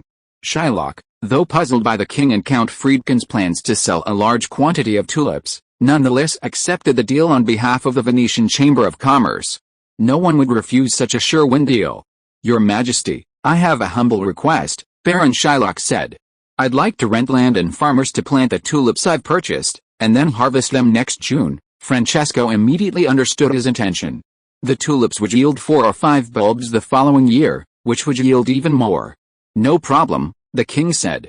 "I'll rent you a few of the royal estates, charging only 10% of the market price, but I have one condition: the gold coins must be delivered as soon as possible." Speaking of gold coins, Baron Shylock had the confidence to be proud in front of the king. "No problem," he said with a hint of pride. "The payment will be settled within 10 days. Francesco sent men to count the goods, while Shylock verified the gold coins. The specific amount and the transaction were handled by his men, and he only had to wait for the final result. In one day, the royal family's tulips were almost completely sold, with only a few left by the queen. Friedkin also took the opportunity to clear out the tulips from his wife and daughter. Francisco, the Duke of Wesson, mused in his study. "I really want to meet him," Friedkin said with some resignation. "I originally invited him to be my guest, but a friend of his from the Kingdom of Gaul fell ill and was recuperating on the Isle of the Dwarfs, so he went there instead." Chapter 322 Theory of Development. "Thank you for your gratitude." Amid the childlike singing of the choir, believers participating in today's team-building event at the Church of Light approached the altar and deposited money into the donation box. Frederick followed behind, pushing his wheelchair. Françoise, in her wheelchair, dropped a few gold coins into the box. The local bishop nodded in thanks. The sound of metal clashing echoed, and a touch of color seemed to return to the girl's pale face. Frederick's turn came next. Instead of gold coins, he placed a folded piece of paper. The bishop smiled brightly and bowed 60 degrees to Duke Wesson in gratitude. Rumor has it that Duke Wesson never deposited a single copper coin into the donation box, but each time he did, he deposited a voucher worth 100 gold coins. As he left the church, Frederick wondered why the church didn't sell indulgences. He might as well buy £2 and then rob the church. Outside the church stretched a snow-white beach. The tide was just ebbing, and many locals, leaving the church, were heading to the beach to catch some seafood. Whether due to genetics or some other factor, the average height of the island's residents is a head shorter than elsewhere. Today was a beautiful day, with a midday temperature exceeding 10 degrees Celsius, few clouds, and the sea breeze barely lifting the hair around her ears. Françoise pointed to the beach, and Frederick pushed the wheelchair over. Last winter, Françoise developed a serious lung disease. Walking or even talking too much caused her to lose oxygen and become dizzy, forcing her to seek fresh air for rest. This island offers a pleasant climate, fresh air, and abundant aquatic resources, making it easy to eat fish, considered a tonic. Her family sent her there for recuperation. Frederick wheeled the wheelchair to the beach, where a crab had been washed up by the waves. Françoise's servants had laid out a thick tarpaulin and carpet nearby, set out tea and snacks, and even set up a parasol. Frederick helped Françoise from the wheelchair to the carpet, where they sat down, separated by a tea set and 3 layers of snack plates. The waves receded, and the seafarers followed them. The servants also stepped back, and a sudden silence fell upon the world. The two had previously argued via correspondence, and Frederick was at a loss for words. After a moment, he slowly said, "The reclaimed swampland in the lowlands must not be used to grow tulips. Tulips are now like beautiful bubbles, poked and vanish without a trace." 6 or 7 years ago, Frederick, through Françoise and Lulu, had purchased thousands of acres of swampland in the lowlands. He spent a year damming, 2 years draining, and 3 years improving the soil, transforming the swampland into fertile farmland. Last year, with tulip sales booming, Françoise wanted to devote all the land to tulip cultivation, but Frederick naturally refused. Demand for meat, eggs, and milk in Wesson was rapidly increasing, and Frederick planned to develop the area into a livestock base, using convenient water transportation to provide sufficient meat and cheese for the territory, while also using livestock manure to feed slimes. Naturally, he would not wade into the murky waters of tulips. However, Françoise insisted, and Frederick refused without question, leading to an argument. "Why?" Françoise whispered. "Why are tulips a bubble?" Frederick replied, "What can tulips do? They can't be eaten or woven. Besides being ornamental, they have no other use. There aren't many people on this continent willing to spend lavishly on entertainment. Most people would starve if they weren't careful with their budgets, so only a handful would ultimately pay for tulips. The most important thing is that tulips are plants with a short growth cycle. A batch can be planted quickly, and the market will continue to grow. The price of a commodity is determined by the relationship between supply and demand. Just like the price of grain, in good years, prices are low, while in bad years, prices are high. The same is true for the price of tulips. Today, more and more people and land are being planted, but the number of buyers hasn't increased.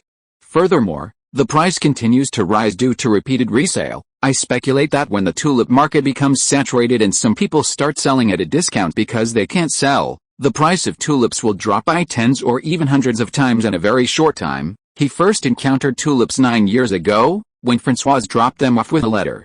At the time, these exotic flowers had just spread from the eastern coast of the Inner Sea to the southern part of the Kingdom of Gaul, via maritime trade. Soon after, they spread to the north and the lowlands, where they flourished and gradually became popular. A few years earlier, tulip cultivation technology had advanced dramatically, with new varieties emerging constantly, and the trend quickly spread. However, Frederick wasn't particularly interested in tulips, and Maria, with her love of small animals, had brought the Wesson trend to bird keeping, so few people in Wesson were into it. The Wesson Department of Commerce was responsible for collecting economic information from various regions, and the booming tulip market naturally came to Frederick's attention. He simply glanced at it, believing it was unrelated to him. He had too many other matters at home, so he told the Department of Commerce to keep an eye on it and use it to write his thesis, then left it alone. Economics have their own laws, and regardless of whether a world is magical or not, the fundamental principles of supply and demand remain universal. While productivity in the Wesson state had risen, the theoretical guidance for economic activity hadn't kept pace. Current scholars lacked foresight, and Frederick couldn't expect too much. For example, the relationship between supply and demand and commodity prices was now widely understood, but there was no mature theory, as the relationship between value and price remained unresolved. Françoise was undoubtedly among those who didn't understand. After Frederick explained, he could only shake his head. Such a concept was too unfamiliar to a young lady who spent her days practicing music, chess, calligraphy, and painting, occasionally managing an estate. Frederick thought for a moment, then made up his mind. "I'll stay here for now," he said. "While I have time, I'll settle down and write a book on commerce and trade." His plan was to visit the Holy City to pay respects to the Grand Master of the Church of Light, then travel to the kingdoms of Madeira and Luxembourg to explore lands unavailable in his homeland to the west of the continent. While the tulip bubble's collapse was imminent, if he could seize the opportunity to predict it in his book, perhaps it would further the development of bourgeois political economy. Françoise smiled when she heard he was staying. But the servants behind her were nervous. After all, Duke Wesson's reputation was there. The construction site had held meetings until 10 p.m. for 2 consecutive days, which was very troublesome. Chapter 323 Recruiting Staff. "Why did you burn the porridge again?" The woman's scream was followed by a flurry of scolding and the sound of a shoe slapping someone. In his room on the second floor, Frederick paused, stretched his neck and waist, took a sip from his water cup, and gazed out the window at the blue sky, sea, and purple flowers blooming on the beach. As his pen danced, spring arrived. Frederick had settled on the island to write, so living with Francoise was out of the question. So, he rented a small house by the sea. The house belonged to a minor noble family. The owner, a lawyer on the island, was struggling financially and lived a tight life. He rented it to titled tourists. The servants were Lady Letizia and their second son, Buvanaba. Buvanaba, 9 years old, was initially diligent and efficient at chores, but after a shopping trip with Frederick to the city to buy a math textbook and exercise books, he began to mess things up. It was then that Frederick smelled the fumes of burnt food wafting from the first-floor kitchen. He shook his head slightly, a hint of a smile playing on his lips. It was tea time, and his landlady, Madame Letizia, had arrived with refreshments. When Frederick reached the pavilion, she had already set them out in the garden pavilion. As Frederick reached the pavilion, a carriage pulled up in front of the door. Francoise alighted, carrying a basket, and walked towards the pavilion. After a period of rest and treatment, Francoise's health had improved. Her complexion had returned, and she was able to carry on her daily routine and walks without any problems. When Francoise reached the pavilion, she saw Buvanaba standing at the table with his head bowed. Frederick was intently studying a workbook, with Madame Letizia looking anxiously nearby. Frederick closed the book, nodded with satisfaction, and said, "Not bad, everything is correct. Let's forget about this for today." Buvanaba breathed a sigh of relief, a smile spreading across his face, before his mother slapped him on the back of the head. Francoise asked for her workbook. She couldn't understand the lines, circles, and triangles inside. She only knew that Frederick had praised her several times for her talent in mathematics, especially geometry, and her diligent thinking, promising her a promising future. She pretended to flip through the pages carefully, then turned to Buvanaba and said with a smile, "My brother is currently involved in the preparations for a new military academy.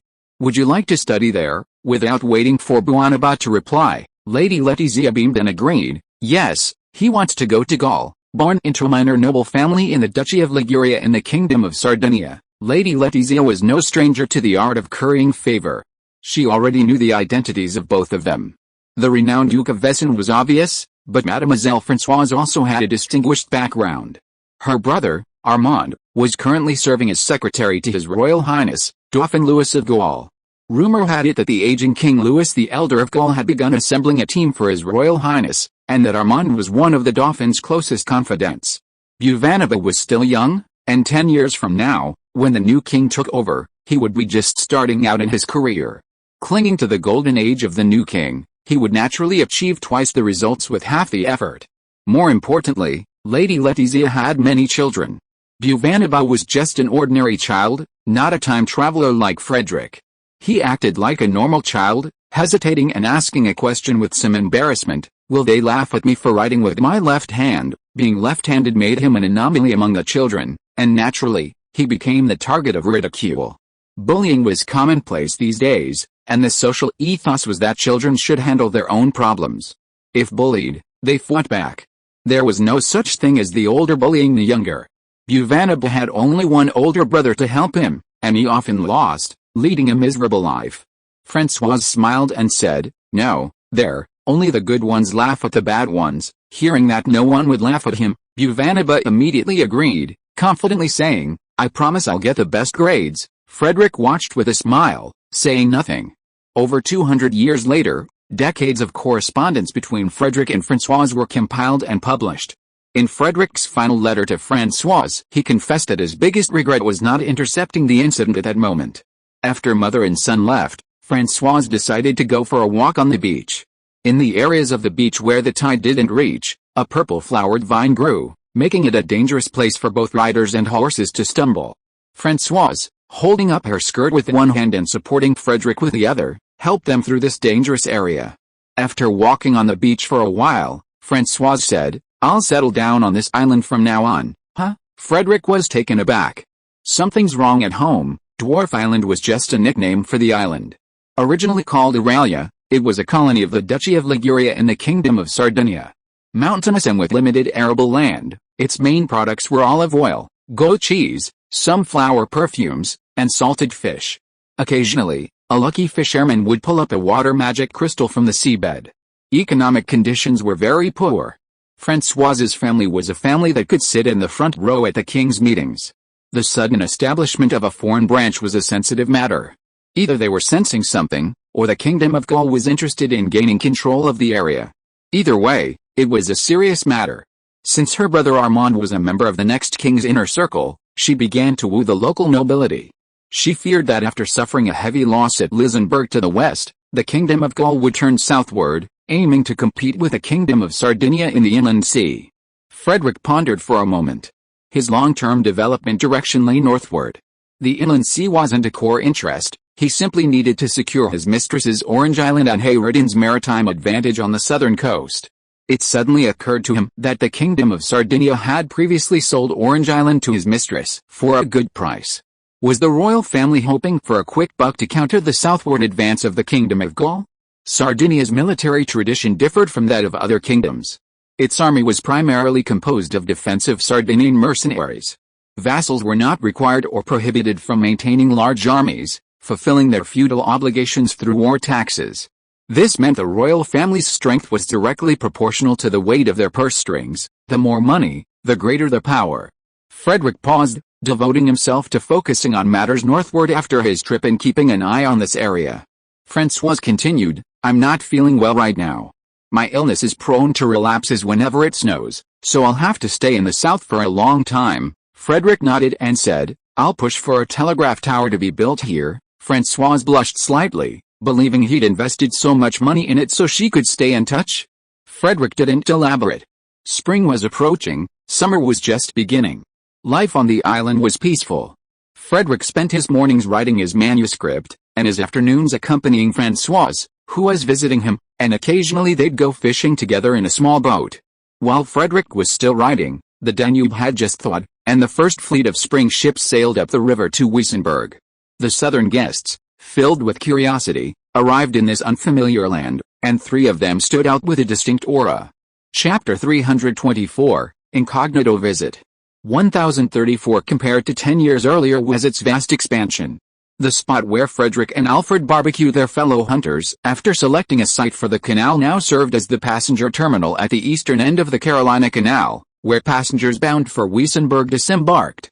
A passenger and cargo ship from the south dropped off passengers here before unloading and loading at the cargo terminal a few kilometers away.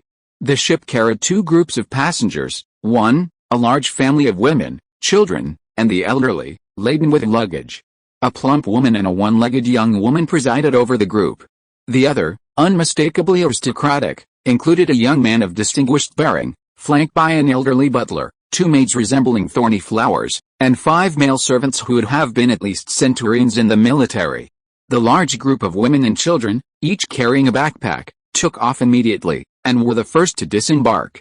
The customs officer, recognizing the guest's skin color as originating from the southern continent, approached them and asked in the Kush language, "Are you all family? Where are you from? What are you doing here?" He cast a thoughtful glance at the one-legged girl among them, then at the 200-pound woman next to her. "Hello," the one-legged girl approached the customs officer in Pulin. "We're a family, from the southern Earldom of Valley." The Earldom of Valley. The customs officer seemed to have a sudden thought and quickly flipped through his notebook to look it up. After a moment, he asked in Pulin, "Excuse me, are you Miss Puna from the Earldom of Valley? Could you tell me what you do for a living back home?" Puna replied nervously, "I run an inn." The customs officer immediately smiled what he thought was his brightest smile, and his voice softened. "Miss Puna, please don't be nervous.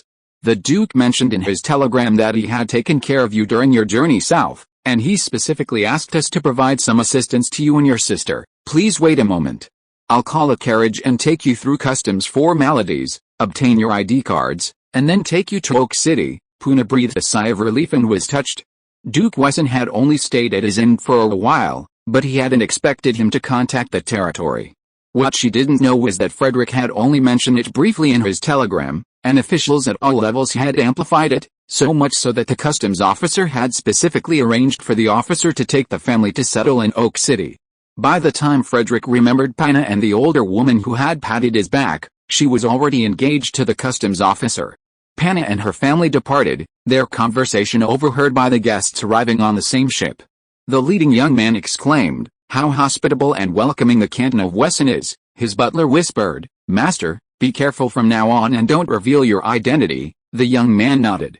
Soon, another customs officer arrived and asked expressionlessly in Kushite, "Where are you from and what are you doing here?" The steward stepped forward and replied in Purin, "Our master is from the Ghazi Empire, looking for business." The officer's eyes lit up, and he gave a thumbs up, saying, "So you're from General Arda's hometown. He's truly a man of integrity." Then he sighed, shook his head, and said, "Alice, your emperor is such a tyrant. He listened to slander, allowed those scoundrels to slander a hero, and even ransacked his house. He deserves to be drowned." The group's faces darkened, and the servants were about to attack, but the young man raised his hand to stop them. After completing the initial registration, the customs officer pointed to a row of houses at the far end of the dock and said, "Go to office 13 to register. Someone there will issue you ID with that." He turned and left to register the guests for the next ship. The Ghazi guests found the office and entered, only a young man in his 20s working there. When he looked up, the young visitors were stunned for a moment, then cried out in surprise, "Lil! Is that really you? You're not dead." The clerk behind the desk suddenly stood up, his face changing rapidly before he finally said, "Your Majesty, you've got the wrong person. My name is Sarek, and Lil has drowned." He had been a low-ranking officer in the Ghazi Imperial Guard. Fatih, now emperor, had often courted them when he was still a prince, and the two knew each other. Fatih had arranged for some of his recruited officers from lesser nobles to join the new guards. This force was sent to Constantine and ultimately drowned by Frederick. Sarek hadn't expected the emperor to visit Wesson incognito. His bodyguard was Hakan, the god of law. He didn't recognize the maidservant behind him, but he knew some of the male servants as officers in the guards. All he could do now was feign ignorance of their backgrounds, sit down, and methodically prepare forms for them to fill out. Fatih asked him, "Why don't you go back? Is the ransom not enough? If not, I will pay it for you." Sarek hesitated, shook his head and said, "If we go back, will we be nailed to the pillar of shame like General Arda? I can understand what the emperor did, but I cannot forgive my family for smearing General Arda with those insects. Your Majesty, considering that I passed on news of the late king and other princes to you in the past few years, just consider me dead." Then he thought for a moment, took off a necklace from his neck and presented it with both hands. "If you are kind enough to do me a favor, please give it to my mother and say that you bought it in the salted fish market and the seller took it off a drowned corpse." Fatih's mouth twitched a few times. And finally he did not take the necklace. After a deep sigh, he said, "Arda's daughter Seema returned to her hometown and formed an army to seek redemption for her father's reputation. I am leaving this time to give her room to develop. If she succeeds, she will be my queen. I hope I can beg you to help me when I return to my hometown." Sarek's expression shifted several times, a hint of hesitation. Finally, with a deadpan expression, he handed the entry form to the silent Hakan. He said, "Please fill it out. I'll prepare your IDs later." He then took some brochures from a nearby shelf and handed them to Fatih, saying in a formal tone, "These are civilian maps of the Wesson province, as well as tourist and investment guides. They'll make your trip easier." Seeing his composure, Fatih stopped talking. He took the promotional materials, written in the language of the Ghazi Empire, and skimmed through them in his office.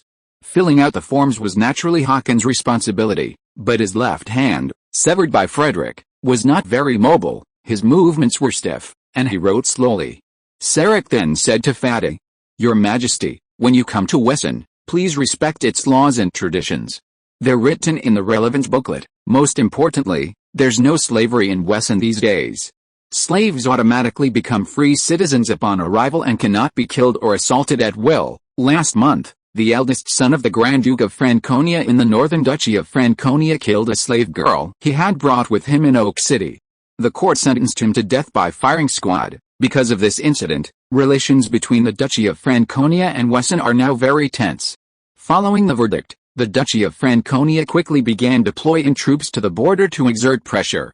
War could break out at any moment. Fatih nodded calmly, thinking that he had come here to learn, and it would be wonderful to witness the Wesson army in action. After Hakan filled out the form, Sarek took it and left the office. Hakan then asked Fatih, "Master, do you trust him?" Fatih simply smiled and said nothing. Sarek returned soon after, handing them a passport and saying, "This is your entry identification. Please carry it with you, it will be useful in many places." Fatih and his entourage received their identification and departed, presenting it as they left the dock. Next to the dock was the commercial district, and Hakan sent for a carriage. Fada spotted a strange figure pushing a strange cart on the road coming from the river. The figure was sturdy, wearing khaki blacksmith trousers with large pockets on each side, a light blue gauze sun protective top, a vest with many pockets underneath, and a short-sleeved pullover. He carried a long black rucksack on his back, a wide-brimmed straw hat, and black glasses known as magic mirrors. The Emperor was most intrigued by the cart he was pushing. It had only 2 wheels, front and back, with an iron frame between them. The figure held a handle above the front wheel. When the man approached, Fada greeted him in the German language he had just learned. Mudhowl, Richardnell said to him happily, "Hey. How do you know my fish weighs 20 kilograms? Only then did Fada notice that there was a big fish lying horizontally on the palm-wide shelf on the rear wheel of the car. The fish's mouth was opening and closing, and it looked like it had just been hoisted up. Chapter 325, New Things Seen. Fada, the Emperor of the Ghazi Empire, had been on the throne for less than a year when he suffered a devastating military defeat in the Kingdom of Kush. Had he not been the sole survivor of the royal family, he would have been ousted long ago. Some warlords in the country had considered placing him under house arrest, leaving him to do nothing but sow the seeds of insemination, leaving others to handle political affairs. He suddenly decided to embark on an inspection trip abroad, circumventing the corrupt officials who wanted to imprison him while also giving a potential ally with ambitions the opportunity to disrupt the political landscape. This move naturally met with opposition from his loyal followers, who feared the fate of the country if something happened to the Emperor while he was away. Consequently, Hakan, Fada's bodyguard, was nervous and decided to remain anonymous during the journey, concealing his true identity. However, Hakan's wishes were thwarted. Upon disembarking, they encountered a fellow countryman who knew the Emperor, and now, a man who knew him, Richardnell. During the war with the Kingdom of Kush, Hakan's left hand was severed by a weapon launched by Frederick using a magical electromagnetic cannon. Although it was eventually reattached, it was inexplicably clumsy, and its strength was greatly reduced due to its state of mind. Now the Emperor and Richardnell were face to face. If Richardnell attacked, he could use that fish to smite the Emperor to death. Hakan's mind raced, trying to figure out a way to deceive Richardnell and prevent him from learning Fada's true identity. Before he could think, Richardnell erupted in anger. "You're the Emperor, how could you be so blind?" The swordmaster's mustache twitched in anger. "Bicycles can be bought in stores, and the size of the red-bellied fish I caught is rare across the continent, even rarer than that fool Hakan." Richardnell then glared at Fada, leaving the foreign emperor unsure how to respond. Fada was frightened, a cold sweat breaking out on his back. He was about to say something, but Richardnell simply glanced at him and wheeled his cart away. This was only the new part of Wissenberg. On the way home, he'd have to take a long detour through the old town. He didn't have time to waste with these guys. Fada watched Richardnell and the fish depart inside. It's clear he's living a happy, carefree life now. The Ghazi Empire boasted numerous swordmasters and magic gods, but each one was a mountain of its own, their intrigues more intense than those of the imperial court. Hakan nodded. After this serious injury, his own mountain of power had crumbled. Most of his students and patrons had vanished in the blink of an eye, and his voice had become much lower. Otherwise, he wouldn't have accepted the job of bodyguard for the Emperor. If he didn't cling to the Emperor's golden leg, he would eventually be ostracized by his peers from the Ghazi Empire. He made an excuse and whispered, "Perhaps he's the only expert of our level in Wessenland province, so there's no competition." Fada nodded. Scarcity makes things valuable. After all, Wessenland province lacks the foundation to cultivate its own top experts like the Ghazi Empire. Next, it was time to find a place to stay. Hakan found a hotel in the brochure he had just received, which was said to be very good. It took him half an hour to walk there. Maybe we should have called a car. Fada saw a guest in front of the hotel wave, and immediately a colorful tricycle came bang bang bang to pick them up. Hakan didn't respond, but was fascinated by the black box under the tricycle. "That's possible," he slapped his forehead. "Why didn't I think of that?" Fada looked at him curiously, waiting for the next step. Pointing at the receding tricycle, Hakan explained, "That black box contains 2 cylinders with implosion spells. They use implosion spells to power the vehicle, replacing the steam from the steam engine. If this black box were made larger, the vehicle wouldn't need horses or machinery as large as a steam engine, and it could move on its own." As a god of wind magic, he knew the workings of the implosion engine from the moment he cast his domain. Fada said to him with satisfaction, "Now that we know the principle, we can make it ourselves." Hakan immediately said, "I'll study it as soon as I get back. Their magic circle is crude and inefficient. I can make something better," Fada said casually. "You can ask for anything from the national treasury when the time comes." He had keenly realized that this vehicle could reduce water demand, making it extremely useful in the arid regions of the country, eliminating the need to fight for every water source during a war. At that moment, another thumping noise echoed from the road. Someone in a three-wheeled taxi pulled up opposite. However, the cloths hanging on either side of this vehicle's hood bore large inscriptions: "Authentic Ghazi kebab, a unique deliciousness, address, XXX. Fadi had learned German for this trip, and while he spoke it erratically, he could still understand everyday text. "Huh?" The emperor was a bit surprised. "Is someone from our country selling kebab here?" Hakan pondered. "Maybe he's one of them." Fada nodded, figuring the shop owner was, like Sarek at the customs office, a captive who didn't want to go home. He said, "Let's go check it out when we have time." Finding a place to stay was crucial. He and Hakan had nothing, but their entourage were carrying mountainous backpacks. They couldn't possibly set up camp in the open garden nearby. The group booked a suite at the inn for 1 floor in a day. A waitress who spoke Pulin led them to a door. Hakan, upon opening it, erupted in anger. "What do you mean? 1 floor in a day for a room that can't even accommodate a horse?" The room behind the door, though simple and bright, was bare, measuring only about 2 square meters. A man with no left leg sat on a chair by the door. A wounded mage was still a mage. The waitress's face paled with fear, but she explained, "This is an elevator.